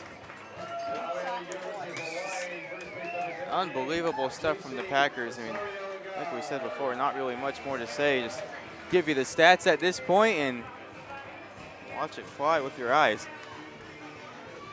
Yeah, that one was absolutely blown up and super high on the launch angle. Elvis was just sitting there out at the track in left field just watching it go. Thought it might come back into the ballpark. Sorry, Ogard, first pitch to him is swung on and crushed. Deep left field, back on it is Elvis, and it goes in and out of his glove. In and out of his glove, and J.C. Osario Ogard is helped to an errant single. He's at first, reaches on the air by the left fielder, and no trouble with the sun out there. I don't know what Elvis, I mean, I've had trouble fielding fly balls, but I'm not a college baseball player. It's the second time we've seen a drop fly ball. I think that one was a little bit higher on the scale of degree of difficulty, but it's just sloppy play in the outfield and in the field right now for the Mudcats. Well, here comes Cade Campbell, 0 for 3, the only Packer who has not gotten a hit tonight. I should say reached base. Camden Sauce has reached base all 3 times, but no hits yet for him as well. Campbell 0 for 3. The pitch on the way. Breaking ball is swung on and popped up. Right side, over on it is Goldenberg, and he will run out of room.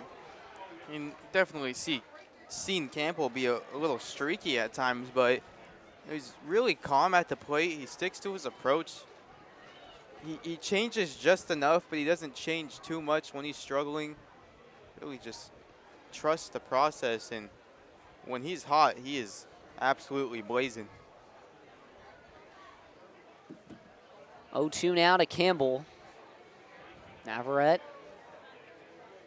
The pitch on the way. Top down breaking ball is fouled off. Stays 0-2.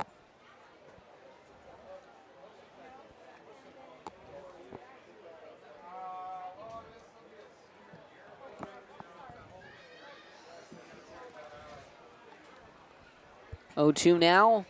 Nobody out. Runner on first is Osario Ogard. Campbell. Deep breath, the pitch. Breaking ball. Skips in the dirt. 1-2.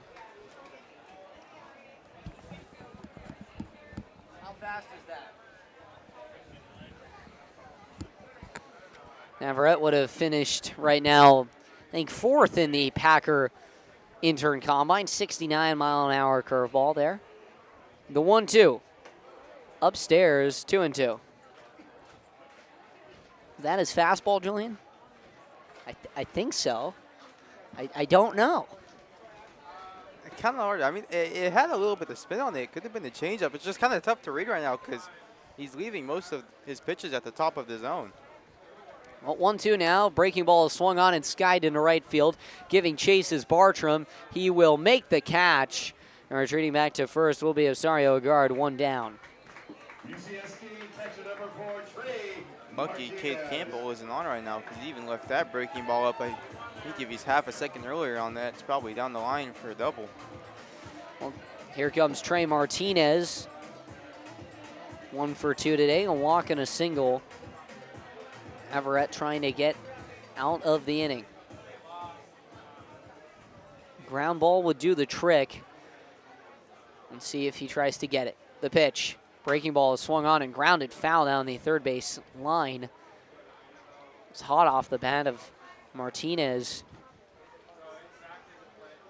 Yeah, we've seen a couple balls fly pretty quickly into the Packer dugout. Kind of stay on alert if you're in that corner.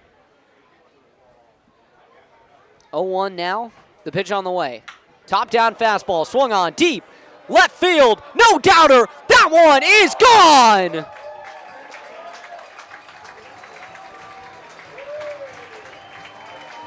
Two two-run bombs in the inning for the Pack.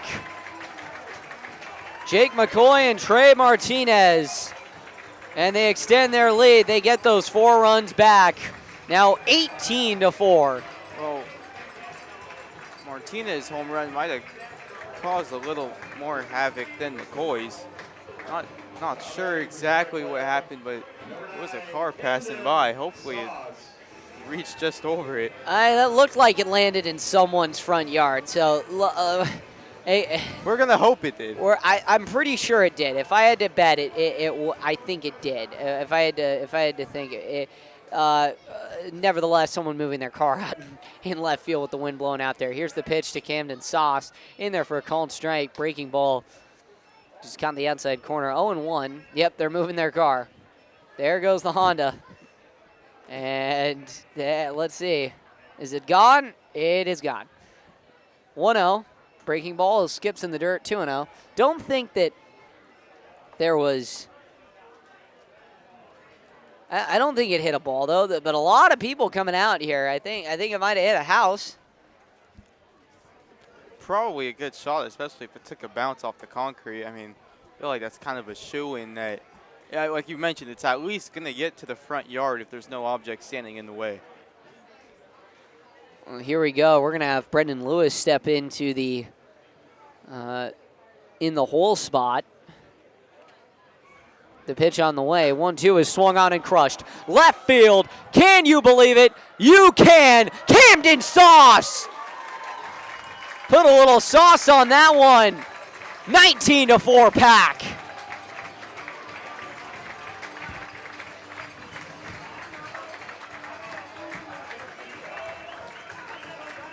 Julian, did that one hit a car? Yeah, it looked like that one bounced off the tire off of the white Lexus out there, and I think that's really the only topic for conversation, aside from the fact that the Packers have scored 19 runs in 5 innings. Well, I think that's going to be the day for Navarrete. Give you some weekly reasons to visit. Nope, just going to be a mound visit, but weekly reasons to visit Little Saint. Happy hour is every day from 3 to 6 p.m., plus all day on Wednesdays, every Thursday at 7 p.m. Little Saint hosts free live music, bringing emerging artists from around the county to Healdsburg. Country to Healdsburg. Tuesday mornings are a great excuse to stop by any pastry between 8 and 10 a.m., and your drip coffee is on the house. The coffee bar serves pastries and coffee daily from 8 a.m. to 3 p.m. Well, I mean, at this point, just bring them out for the whole championship series. Clearly, there's some sort of luck involved with the bats at the plate for the Packers. I mean, this is, we've been saying there's nothing to say for 3 innings. I really just don't think there is. They just keep scoring more. Well, I mean, they've provided some local chaos, and if you love cooking with local produce, be sure to check out the Little Saint Farm CSA and enjoy the freshest seasonal harvest from their farm. Now at the plate, Michael Austinfort, his first plate appearance. Matthew Mansbury's day is done 2 for 3 with a triple. The pitch, that one's a breaking ball that falls in there for a called strike. I'm not fully sure where those farms are located, but some of the balls these Packer hitters might have landed in them. Oh, they're right here in Healdsburg, Julian. We'll talk about that in a bit. 0-1 on the way. Is in there, called strike 2.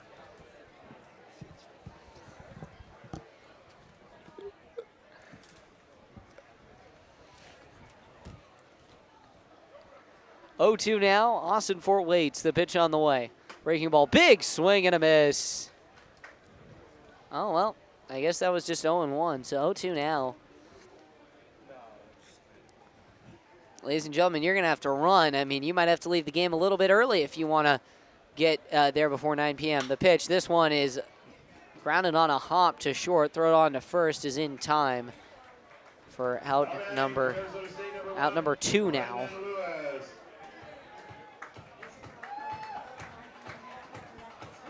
as Brendan Lewis will come into the leadoff spot in relief of Rex Watson.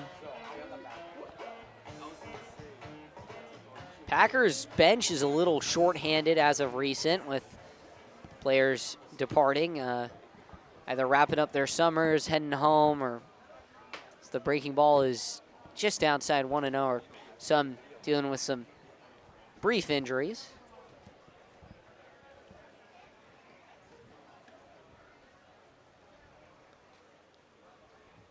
One-0 on the way. Breaking ball is low. Nope, called a strike. Crosses the knees there. Took the umpire a bit, but 1-1 now.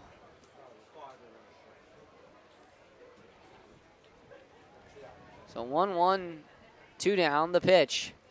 Breaking ball is low and away, 2-1.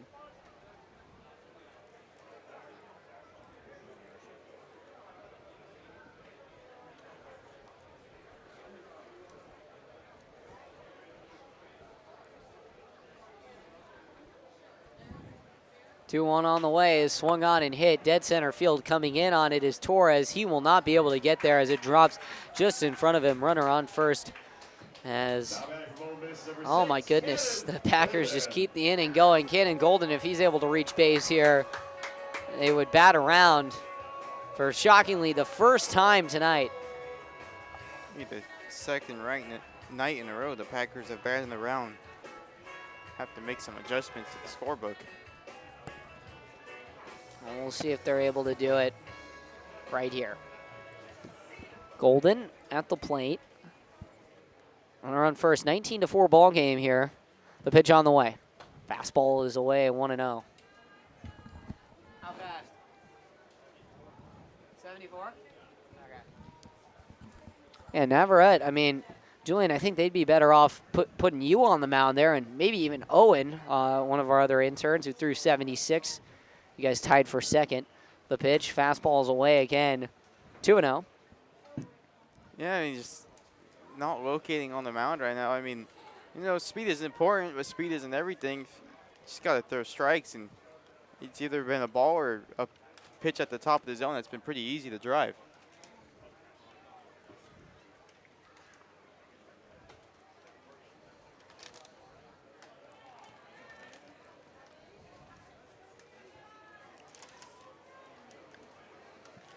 Golden, 3-0 count. Not much of an option here if you're Navarrete. The pitch on the way. Breaking ball is right there. Would have been on a silver platter for Cannon Golden, but 3-1 now. The count as he just lays off of that. Maybe some good sportsmanship. Not a lot of Yermine Mercedes opportunities here for the Pack, and I mean, they just don't want to take him. The 3-1, swung on and hit well. Center field, back on it is Torres. About 10 feet shy of the warning track, and he makes the catch. So once again, the Pack do not bat around, but everyone is able to swing the bat, as we'll return now 19-4.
Welcome back here, top of the sixth inning. Ari Bethia into the game, and the Packers have proven to be the queens of this game, 19-4.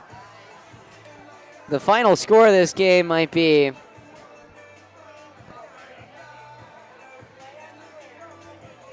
it might be like 30-4. I think the pause is a good representation. It's really unknown. Yeah. You have no idea what it could be. It might end up being 17-38. Ari Bethia, the pitch on the way. Fastball, big swing and a miss there. 19-4, the Packers lead it. 0-1 to Brendan Murphy. It'll be Murphy, Goldenberg, and Elvis, and not a lot to talk about here for the Mudcats. The pitch on the way. That one's upstairs, 1-1. Bethia heading to Jacksonville State. He's going to be a Gamecock. When they moved to FBS, it meant the second team in FBS to be the Gamecocks. 1-1 on the way. Catches the outside corner, 1-2. The other, of course, being University of South Carolina and Columbia. 1-2 now with nobody out to the leadoff man, Brendan Murphy. The pitch on the way. Breaking ball is upstairs, 2-2. At this point, I mean, Julian, you can't really beat around the bush in the terms of the strike zone. You got to just pound it. Just got to pound the strike zone. I mean, there's really nothing much more you can do. Up 19-4. Been talking about it the whole season, just like you said, just those strikes. Pitch is popped foul down the left field line and out of play.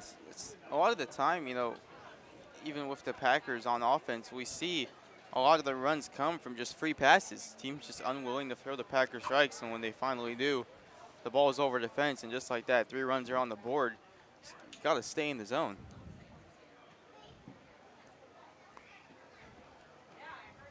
2-2, the pitch. Swung on in line, center field. Coming in on it is Lewis, but it'll drop in. A single there for Brendan Murphy. And now it'll bring up Zach Goldenberg.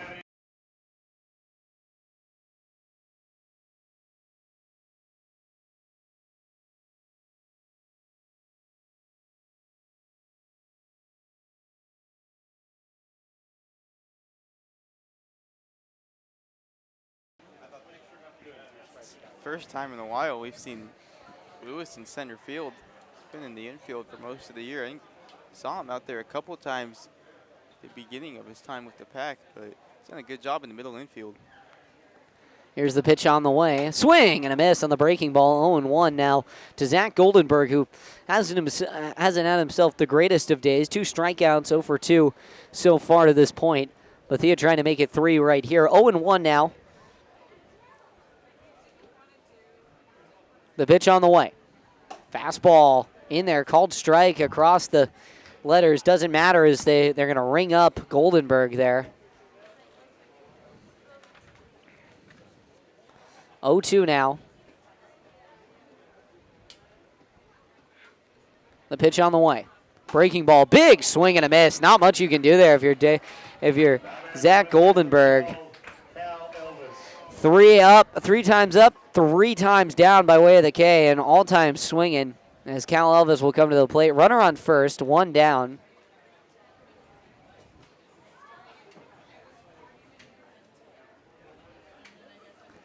Elvis struck out his last time up. Popped out to second base. 1 down here. The pitch on the way. Swung on and grounded to second. Fielded there by Campbell. Shuffle over to Austin-Ford. Throw to first in time. So brother to complete the double play as Matthew Austin-Ford is over at first.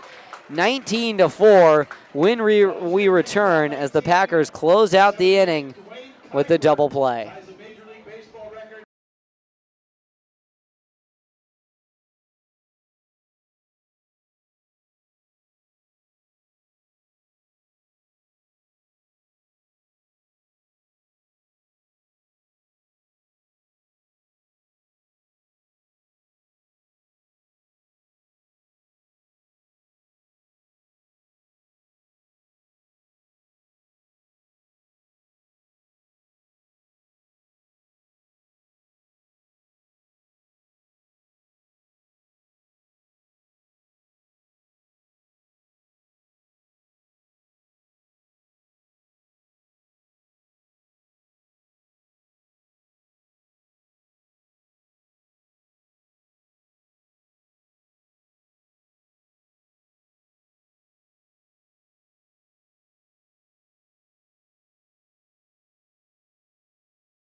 Bottom of the 6th inning, it brings up Dane Morrow. It'll be Morrow, McCoy, and then Matthew Austinfort, who comes in for J.C. Asario-Agard.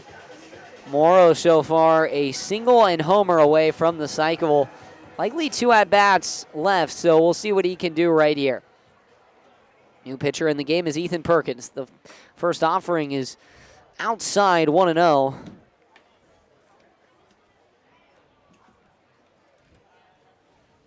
Perkins pitched on Friday against the Packers. Pitch on the way. Swung on and grounded. Second base. Fielded there. Throw to first from Crudo is in time for out number 1. And now Jake McCoy will come to the plate. McCoy, a homer his last time up. Very few times this game, Packers leadoff hitter has been retired. They've been, I don't know, I mean, they've been on a roll the whole game, but a bit of a roll, especially with the leadoff bat. Well, Austin Ford on deck, and now it's Jake McCoy. There's no love in Oklahoma, and the first pitch to him has no love for the strike zone as it darts out of it 1-0. Shows no love for baseballs either as he just punishes them. Now 3 home runs in 2 games. The 1-0. Swing and a miss. 1-2.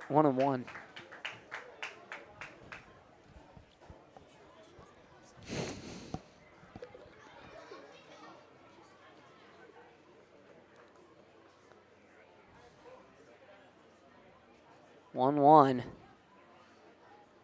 The pitch, breaking ball is swung on and popped into center field. It will fall in for a base hit. A 1-out base hit now for the Pack as they look for run number 20. Don't know if they've hit 20 this year, Julian. Would be a first for them, but the Mudcats did have to beat the Kings once 19-17. So we'll see what happens. A lot of walks in that game. Packers still have more runs than hits in this one. I mean, really all they have to do is just continue to hit the ball into the outfield, and they have a pretty good shot. They do it there. Swung on and hit well. Center field. Back on it is Torres towards the ivy. He makes the catch for out number 2. Oh, I mentioned it earlier. Just been super impressed with the approach from, or the ability from Torres in center field. He's tracking the balls like a pro guy out there. I mean, it's not easy to field. We've seen some trouble as the ball gets near the fence for a lot of these teams, and he's handled it well. And well, here comes Cade Campbell, still the only Packer not to reach base that started this game. Here's the pitch. Breaking ball is in there, called strike.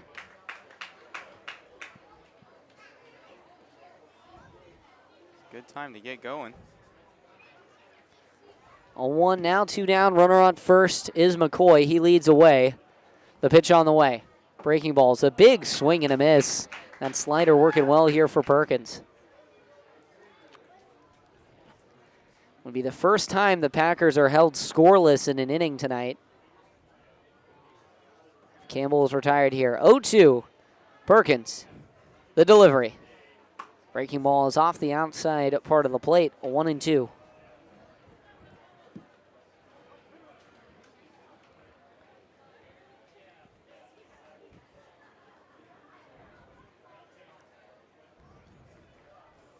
The 1-2. Swing, and this one's grounded foul straight back.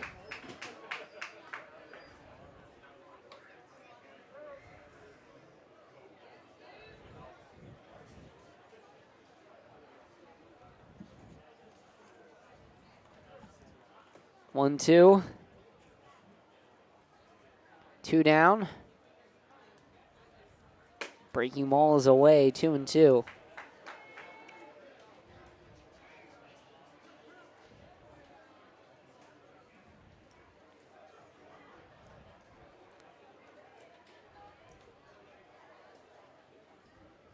So the 2-2 with 2 down. The pitch is swung on and hit well. Right field, back on it. Still going, runs out of room, and that one is gone. Another Packer homer. Oh my goodness, count them up. Who hasn't hit a home run is the greatest question here. Cade Campbell, a 2-run bomb. It is 21-4. What a send-off for the fans here. One strike away from the first scoreless inning. What a swing by Campbell. Goes backside, just got a fastball, hung right over the plate.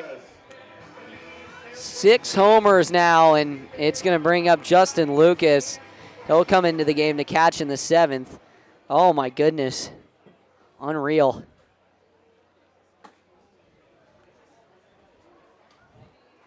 First pitch to him is in the dirt, 1-0. 1-0, 2 down. Lucas out of Simpson University. The pitch to him is in the dirt, 2-0.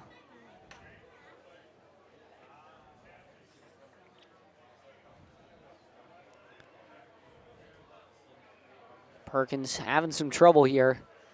2-0 on the way. The pitch outside, 3-0. Hugo, what's 9 plus 10? 19. 9 plus 10, correct? 9 plus 10. 9 plus 10, 19. Oh, analytics staff to my right got the joke. 21. Santa Clara, number 9, Camden Sauce. I don't follow, but a walk there for Justin Lucas. Now Camden Sauce will come to the plate. Yeah, I went in the full research mode for that and everything. I had to make sure I got the numbers right. The pitch, breaking ball is in there for a called strike. Would have thought out of all people you would have picked that one up.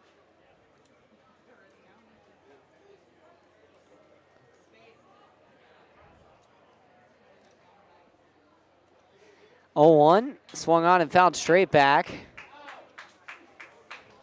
0-2.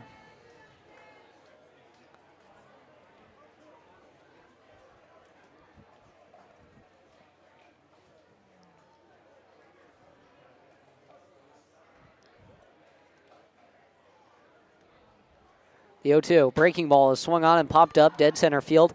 Back on it now, coming in is Torres. He settles under it and makes the catch. And the side is finally retired. So 2 runs for the Pack on a 2-run bomb from Cade Campbell. We'll be right back with the 7th inning, 21-4.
Raul Valvidia takes over on the mound for the Packers, and if you didn't know, Hugo has an incredible skill of being able to do multiple things at once. We've seen it on plenty of occasions, and just now, you would have never known while he was calling that inning, he was also doing Duolingo at the same time. So, Hugo, my question to you is, how in the world do you do it?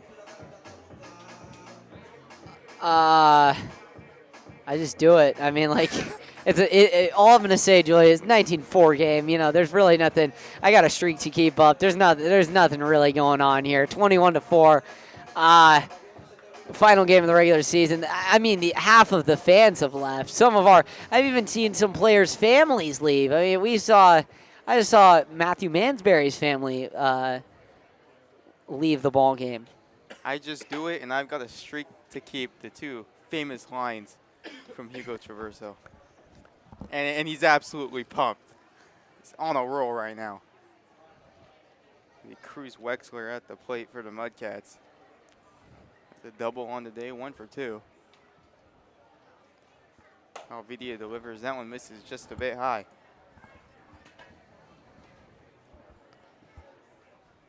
This has just been, I mean, nightmare fuel here for Solano. I don't know really what much else to say. They did a great job battling with Lincoln earlier this week. Battled with the Packers for 3 innings, but today just nothing. That one fouled straight back off of the screen. Yeah, I mean, it's just really tough to judge because, you know, this is the best offense in the PEL. And, you know, the pitching hasn't been great, but they've still been able to compete in some games and just absolutely bombarded on the mound today.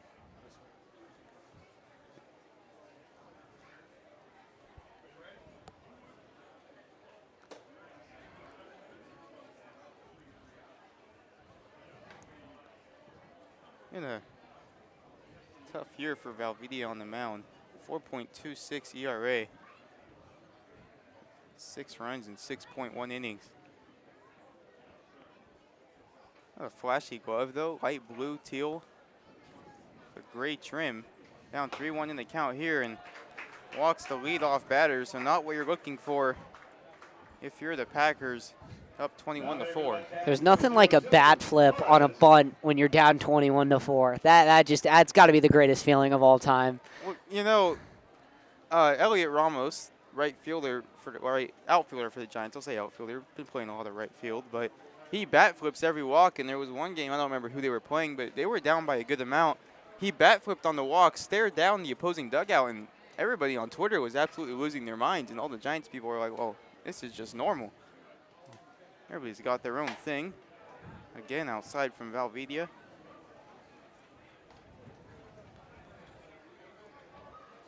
How to keep the game fun. Still a battle at the plate. Hitting a baseball, one of the hardest things to do in the world. How to feel rewarded when you get on base. That one in there for a strike. Yeah, Valdivia's he's been struggling with his command a little bit. Lucas and Valdivia, once teammates for the Petaluma Leghorns. We'll see what they do right here. I mean, it's just. I wonder what the warning is going on in the field right now. Maybe not fully coming set, working a little quick. Not fully sure.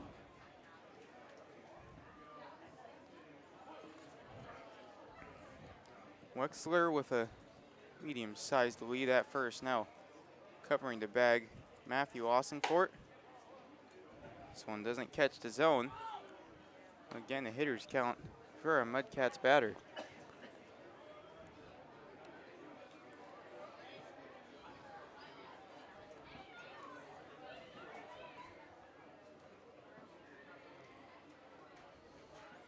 Torres from the left side, big swing. And a big miss on the heater. Tried to do some damage with that one, just couldn't connect.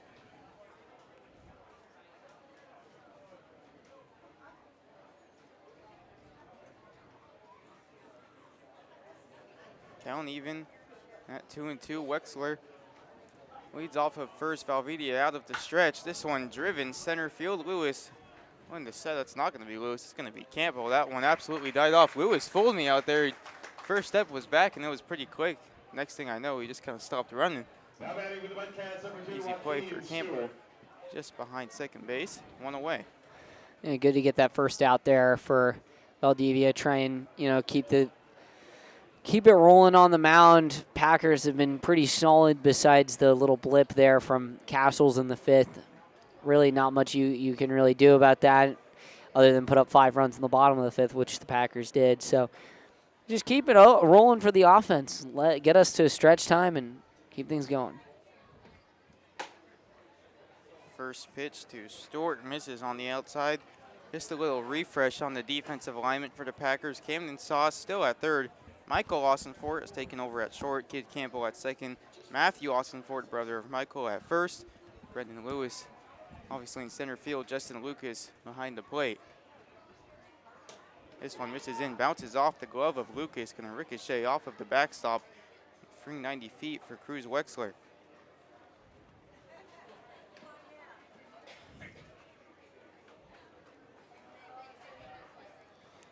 And the tough part with Valdivia, the stuff is there. You know, it's good enough to get outs. He just has not been able to command the zone.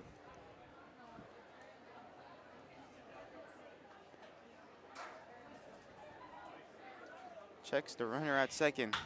This one line towards third, bounces off of Sauce. Austinfort picks it up. A sidearm throw just off the bag. This is Matthew Austinfort. That would have been something to see right there. A heck of a play. Number 14, Tyler Crudo. And going to go down as a single. Yeah, definitely. Dirt Monster 8 sauce up a little bit there at third. We saw the play in the outfield earlier where it bounced off of Morrow and straight into the glove of Rex Watson. Pretty similar stuff there. Hugo just scored a goal on Duolingo. No 2-1 for the Mudcats. Tyler Crudo at the plate. We're actually going to assess an error on that last play against Sauce at third.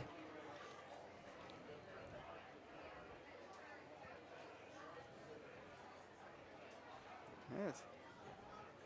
Tough play.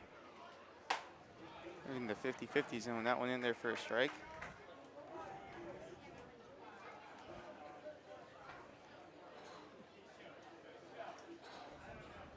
You know, I think it can really come back to bite him. That's where the score is at, but we'll see if it does in the perspective of the top of the 7th inning.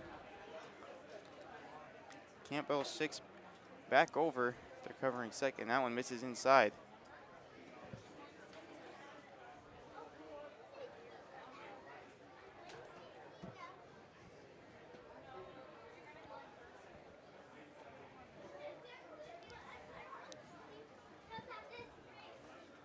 Two-one to count, 1 away. The pitch skewed toward the right side. Chasing is Austinfort. It'll be out of play.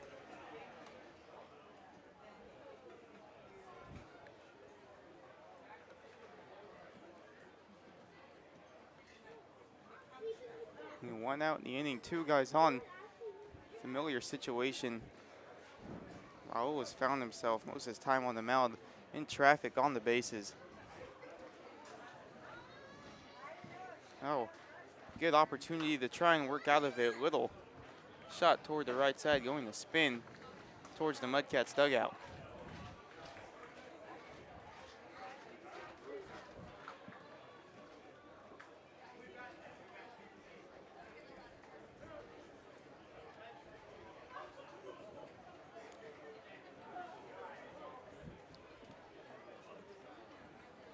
Two-two count. Tyler Crudo at the plate.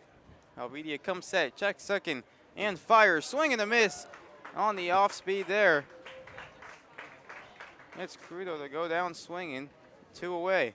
Now batting for the Mudcats, number 5, Max Garcia.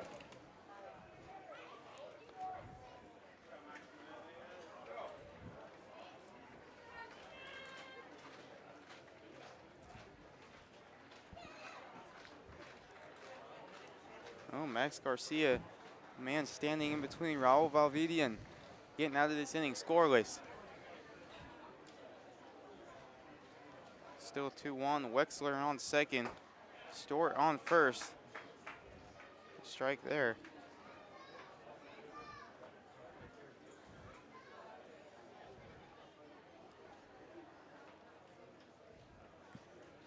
Never have enough pitching in any league of baseball. If Raul can figure some stuff out there, it'd be nice to have depth. This Packers staff, this one lined toward the right side, going back quickly is Morrow. Still chasing, settles under, and make the catch. So a little bit of traffic for Valvidia, but he makes it happen, gets out of it scoreless, head to the bottom of the 7th inning. I hope at game 33 this summer, and our final home stand before the playoffs, Joe Gilera to the mic.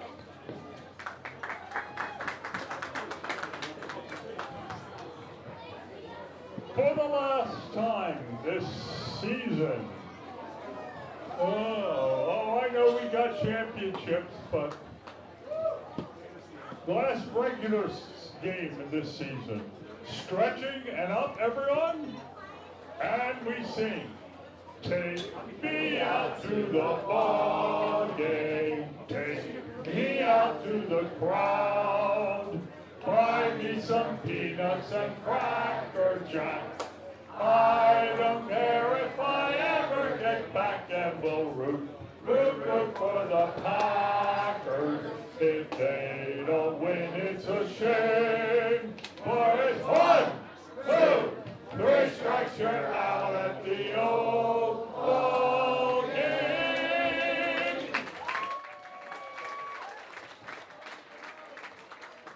Never gets old, Joe. Thank you.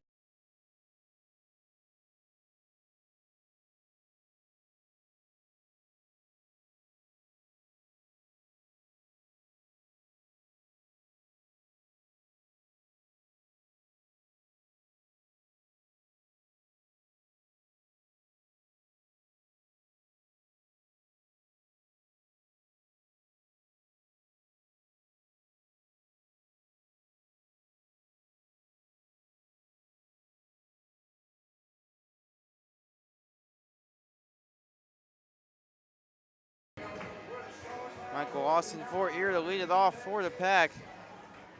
Still have yet to have a scoreless inning on offense. 6-7 right-hander remains on the mound. First pitch inside. Nails Austin Fort. Packer dugout not going to be very happy with that one.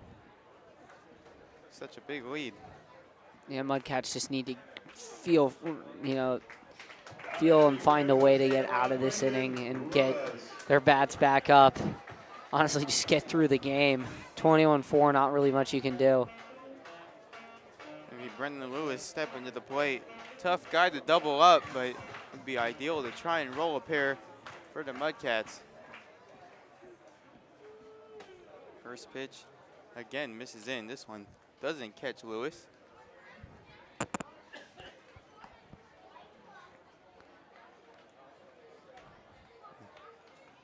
Doesn't seem to like that ball very much. Give it back to the umpire and get a new one. Hey, that'll help him get in the zone.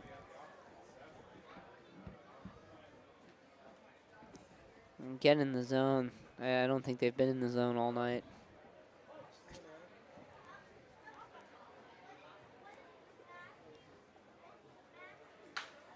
So one to the left side, ground ball, third, second, and look at that, they do roll a double play. I stand corrected. Nice turn there for the Mudcats infield, and just when we thought it wasn't possible, maybe it is.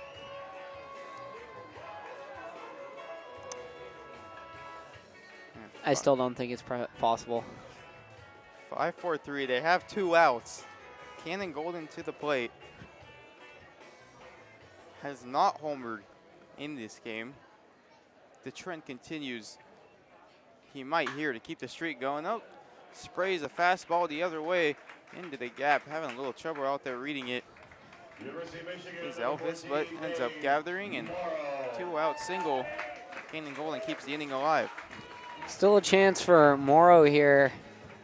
He's got maybe even another at bat if he's able to hit a single or a homer here, potentially go for the cycle.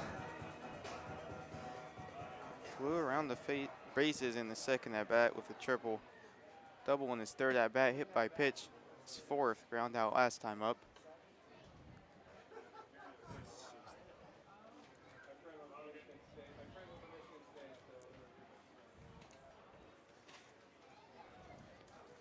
Sixth at bat of the night.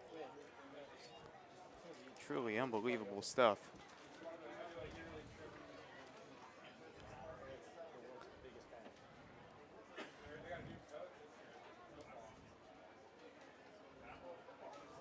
Pitch from Perkins, swinging right through it. Is Morrow a little behind on that one. Wexler couldn't pick it up behind the dish, bounced off the glove, but still a strike.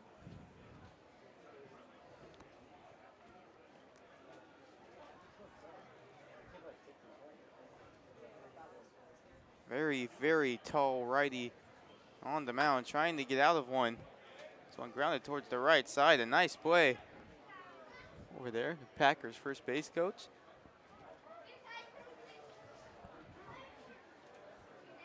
And Packers don't even have a third base coach out. I don't even know if Coach Shoup is here. Sometimes Coach Gomes ran out there. He's just sitting by the dugout right now. Checking his watch. No count even. 2 balls, 2 strikes.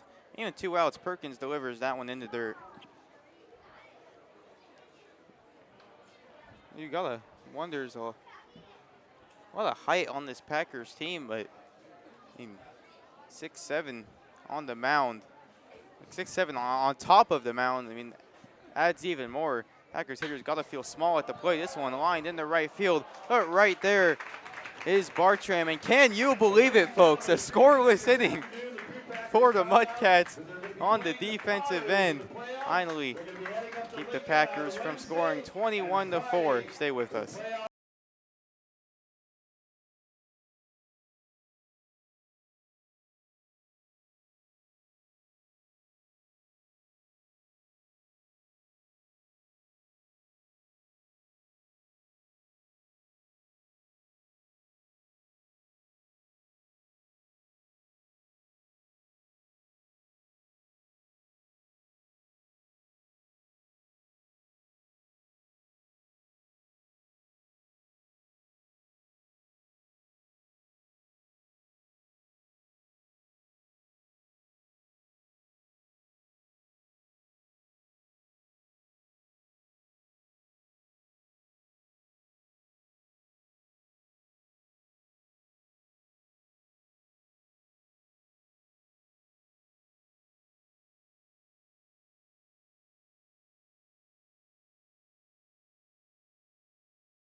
Jeffrey Mice taking over on the mound now for the Packers.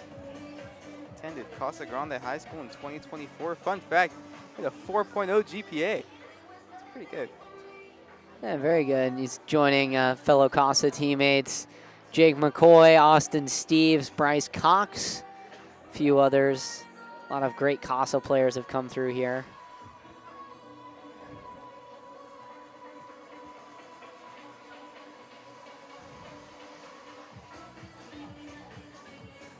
Trying to figure out where he goes to school. Oh, it's Santa Rosa Junior College. There you are. There we go. SRJC. Justin Lucas still behind the plate. Little mound visit, try and get pitches dialed. For Jeffrey Rice. Right-hander, beige glove. Maroon cleats. That one misses outside.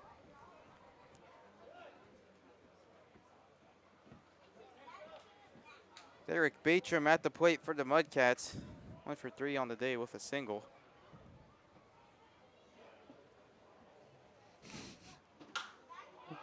This one hits sky high in the left field, ranging to his right. Golden settles under, had to squat a little bit to catch that one. Ends up making the play look easy and one away.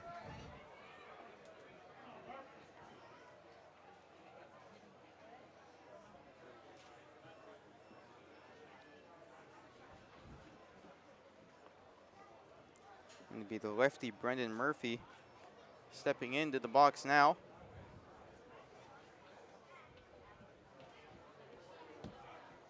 This is Rice's second inning of work. Did not allow a run in his first appearance. Only 1 hit. No strikeouts, so extremely small sample size, but maybe a pitch to contact type of guy.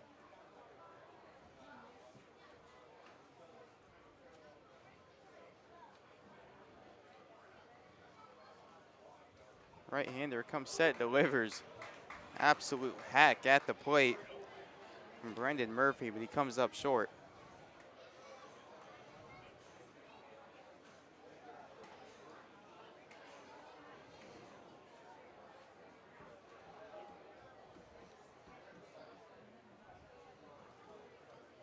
One pitch, this one back up the middle. Austin Fort's there, throws across the diamond to his brother in plenty of time, and 2 away. Good work here from Rice. I mean, trying to maybe we see him go 2 innings, but I don't know. He's going to try to just keep things rolling for the Pack, and that's really all you can do after a scoreless inning.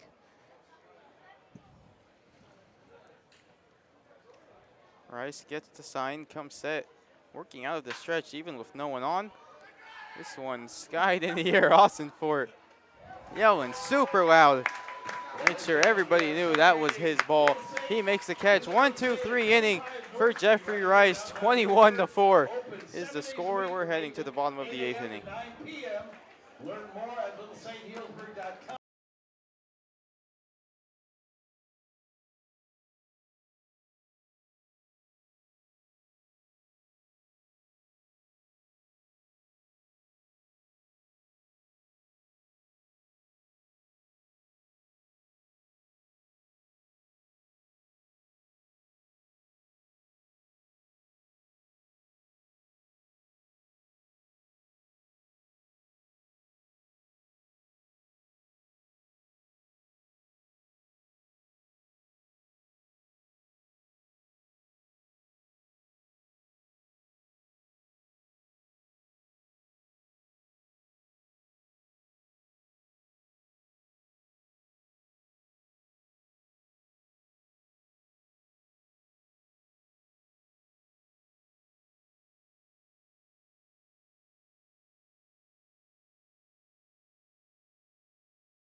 And we welcome you back here to Recreation Park as we are just about to get underway in this bottom of the 8th inning.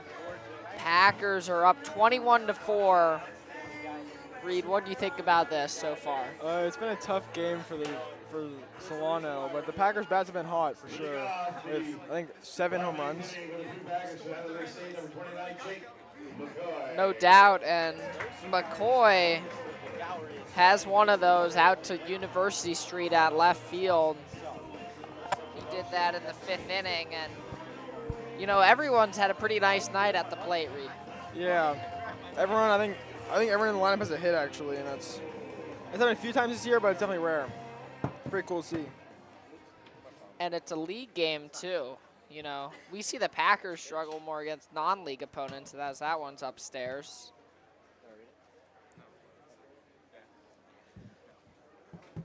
Ethan Deckens on the mound for the Mudcats as he throws a slider in there that gets McCoy to chase. 1-1 now.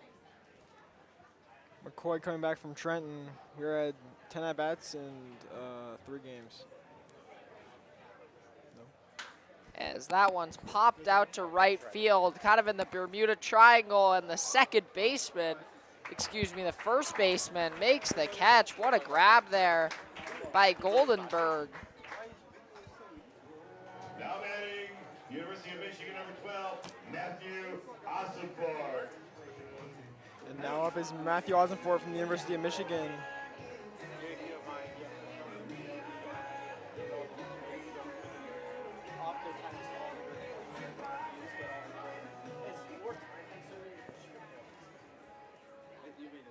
Ossenford flew out to center his last time up as he aggressively swings at that fastball. 0-1. Yeah, last year Ossenford would switch off as starter for Michigan at first base. So he's trying to get some more time for next year. That one catches the upper part of the zone. 0-2 now. You know, and Deckens probably wants to mix in some off speed here. 0-2. Throws the slider but misses down and away. 1-2. Some people are gathering on University Street, just watching the game from the other side of the fence. Probably hoping for a home run here. Let's see if Ossenford can deliver. Yeah, Ossenford as he takes outside 2-2 now. I would say he's more of a pull-happy hitter, though. Yeah. But if he gets the piece one, he can definitely get out of the ballpark. No doubt. And that slider misses just down. That one was really close there. No.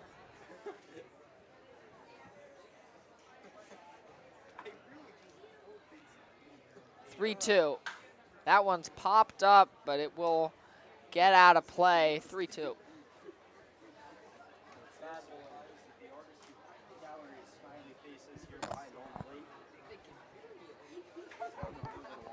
Ossenford battling against Deckens.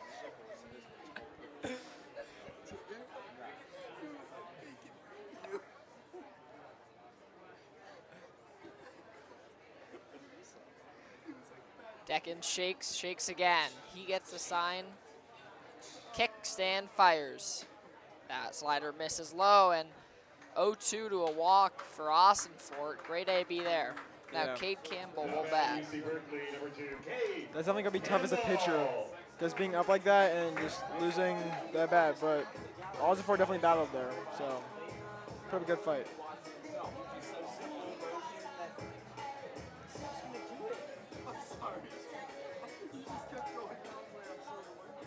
Campbell 1 for 5 with a homer. Getting a 6th at bat as that one gets all the way to the backstop. Wild pitch, so Ossenford will move up. It goes out of play, so he's gonna stay at second. Yeah, I don't know if I was 1 for 5 with a home run. I don't know if I'd be happy.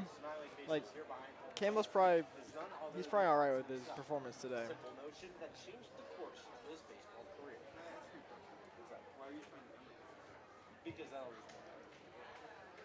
And Campbell takes that one. Oh, in the zone. Looked a little up to me. 1-1. Trackman says that one was up, so umpire's probably just tired.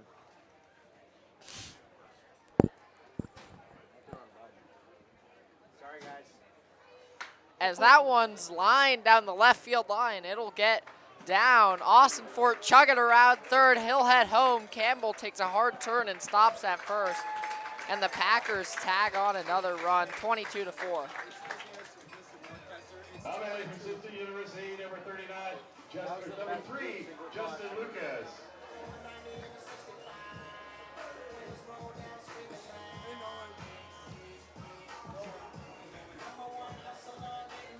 And now it is Justin Lucas for the Prune Packers, making, I believe, his 6th at bat of the season. And as he watches one for a ball. That pitch miss? Why am I asking like I can put that? And that one's in there for a strike, 1-1. Justin Lucas, bullpen catcher, getting some run here in these later innings. And he looks at that curveball for a strike.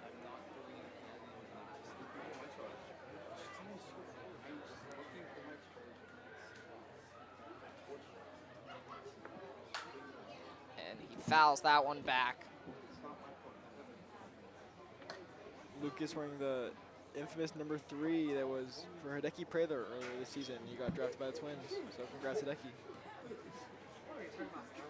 Still got a little good luck in there in what might be Lucas's last at-bat of the year as he bloops that one out, and the first baseman will get it.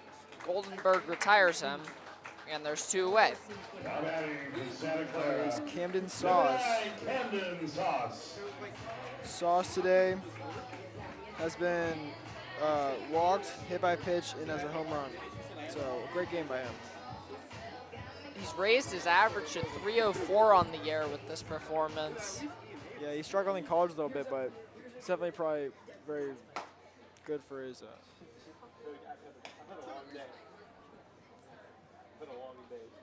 Very good for him to do very well in summer ball. 1-0 count to Sauce. And he spits on that changeup. 2-0 now.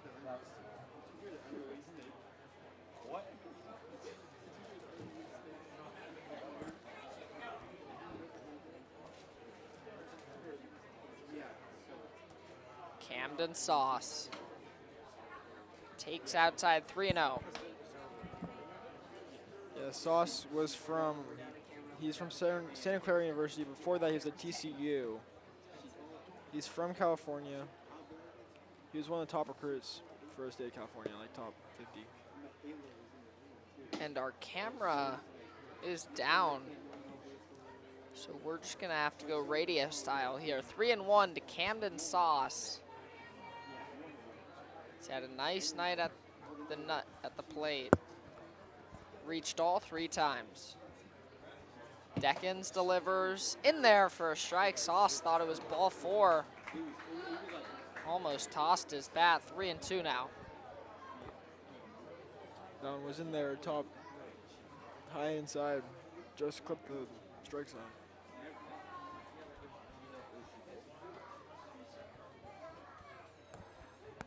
Runner goes, swung on and missed. Drop. Catcher dropped it and tagged Sauce to end the inning. We'll head to the top half of the 9th. Packers lead at 22-4. It was the top of the 9th inning for the Rogues.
And we welcome you back.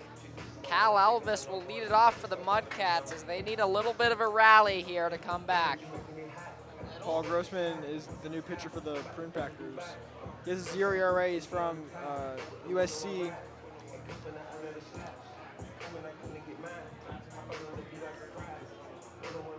"11 innings on the year, only giving up 6 hits. He gave up 1 run, but it wasn't earned." Yeah, that's impressive. As he gets in the windup and deals to Elvis, who fouls it straight back. 0-1 now.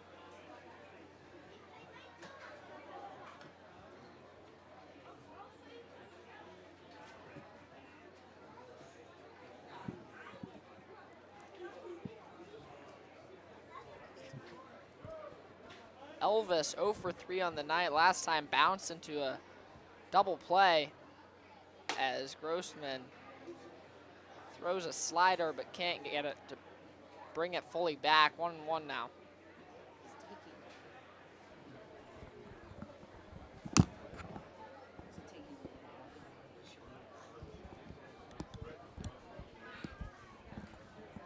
And that one's upstairs. 2-1 now.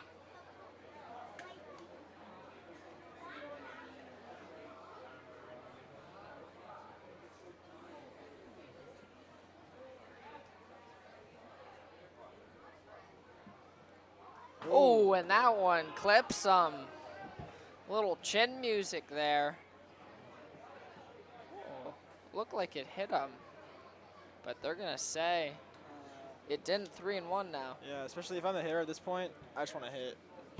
The walk doesn't really matter.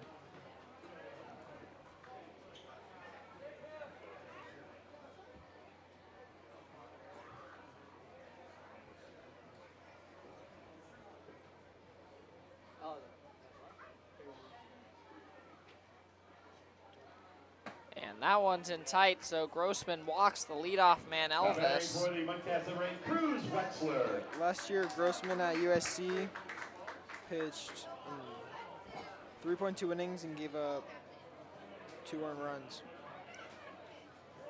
But he was only a freshman, so he has time to.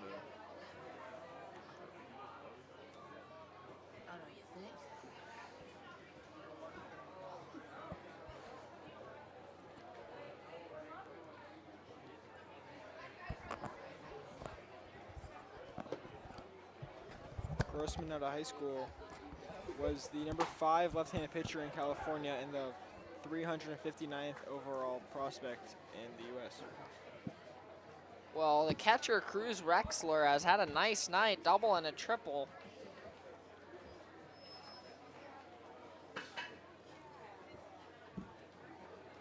Oh, 1 count.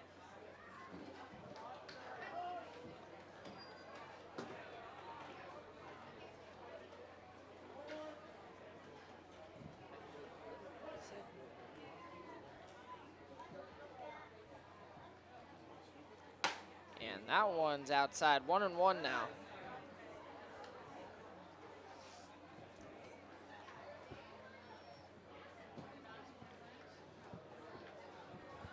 Grossman, all he really has to do is throw strikes, and this one's going to be over pretty soon.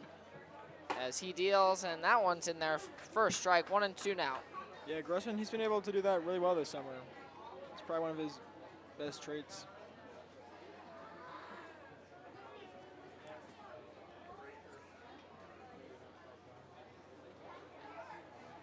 Wexler wiggles his bat and gets ready for this 1-2 pitch from Grossman. As he swings and misses, Grossman gets him with the fastball, and there's one away here in the ninth. Number 0, Joseph Torres. Torres had a 2-run shot. Center fielder did. In the 5th, so Grossman try to get a ground ball as that one's upstairs, 1-0.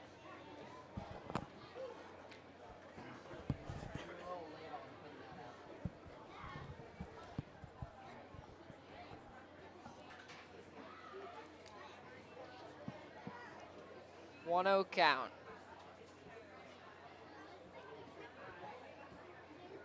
Grossman gets set.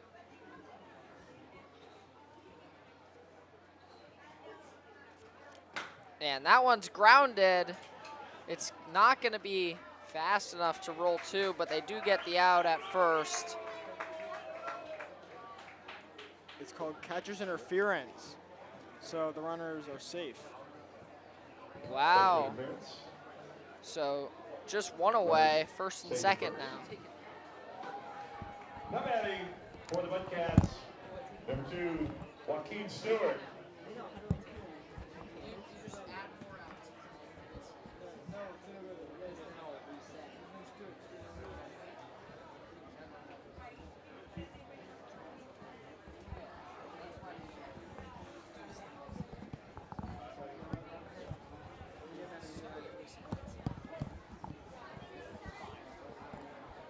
First catcher's interference I think I've seen all year. And that one's fouled back by the leadoff man, Joaquin Stewart. He's gotten 2 singles on the day.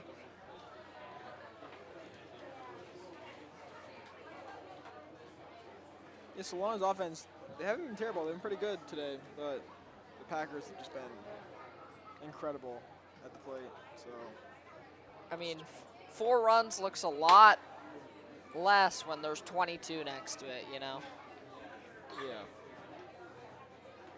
On a regular day, that might be enough to win the ball game, but their pitching just hasn't been good enough against these hot Packer bats. Yeah. The Packers actually have thrown some of their big arms today, and Solano's been able to hit them better than most teams have this year.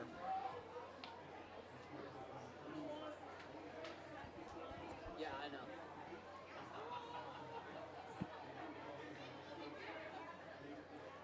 2-1 count. Ground ball here could end the game. Grossman delivers to the backup catcher, Justin Lucas, and that's fouled hard off of his helmet. Got his bell rung a little bit. 2-2 now.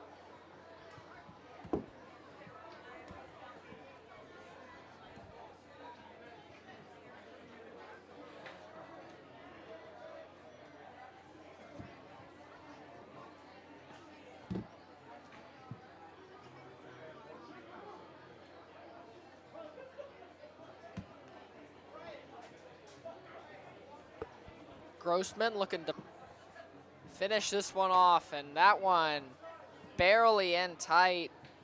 Good pitch on the inner half there. 3-2 now.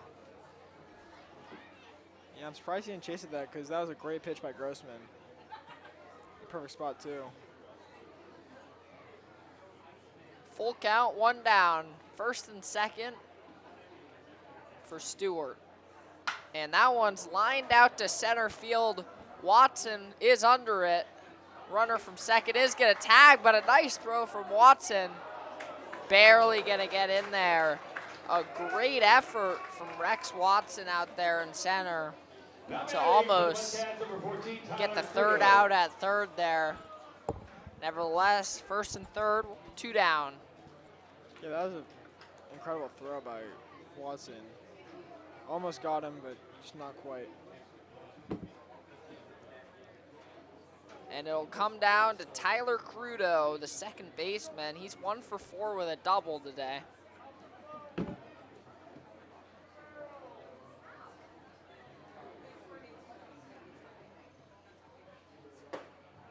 And that one's in there for a strike, 0-1 now. Yeah, it was a great slider by Paul Grossman. Froze the batter a little bit.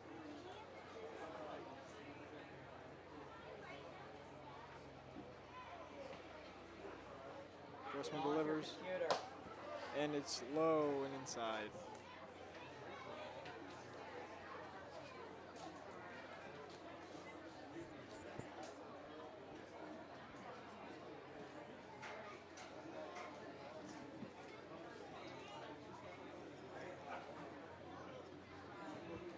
One, 2 down. Crudo at the plate, outfield playing straight away.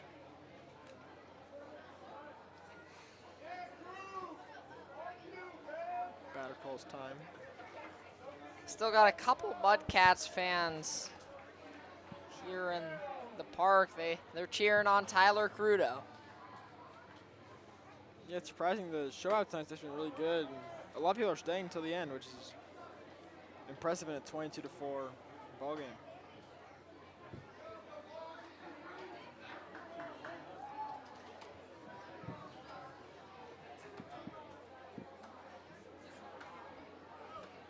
Grossman gets the sign. 2-1 count.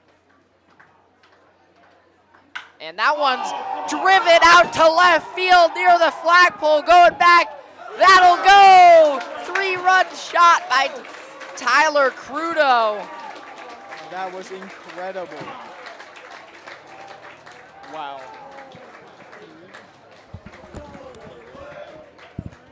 Tyler Crudo just put a jolt into that one, and it's 22-7 now. The last from Crudo keeps the Mudcats fans' hopes alive for at least one more batter. And that batter will be Max Garcia, who has a single today. I mean, the Mudcats have displayed a little power here. Their second homer of the night. Yeah, I haven't seen that happen a whole lot this year, where teams are just hitting the ball everywhere against Packers. Grossman deals, try to reset it. He throws that fastball low, 1-0 now. Like ever, he goes yard. I'll have to talk to him. I'll talk to him.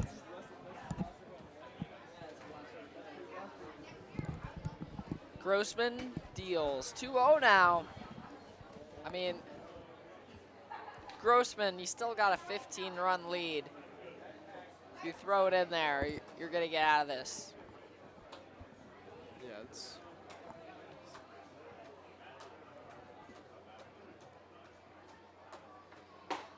And that one is in there for a strike, 2-1 now. We just found out that it's Tyler Crudo's last ever competitive at bat, so congratulations on hitting a home run to end it.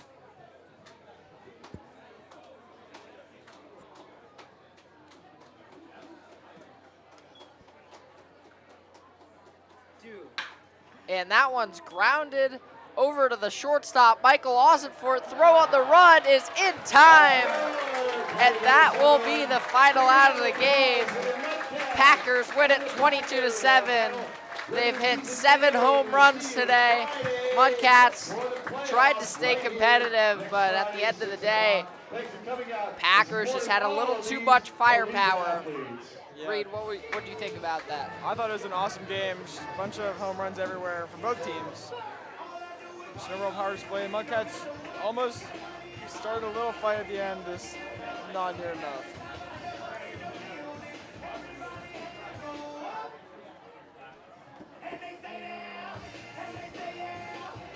No doubt about it. Hands are going up in the Packers handshake line. After this win, they'll take on the Lincoln Potters in a best-of-3 games championship series. Once again, Packers win it 22-7. Thanks for stopping by. And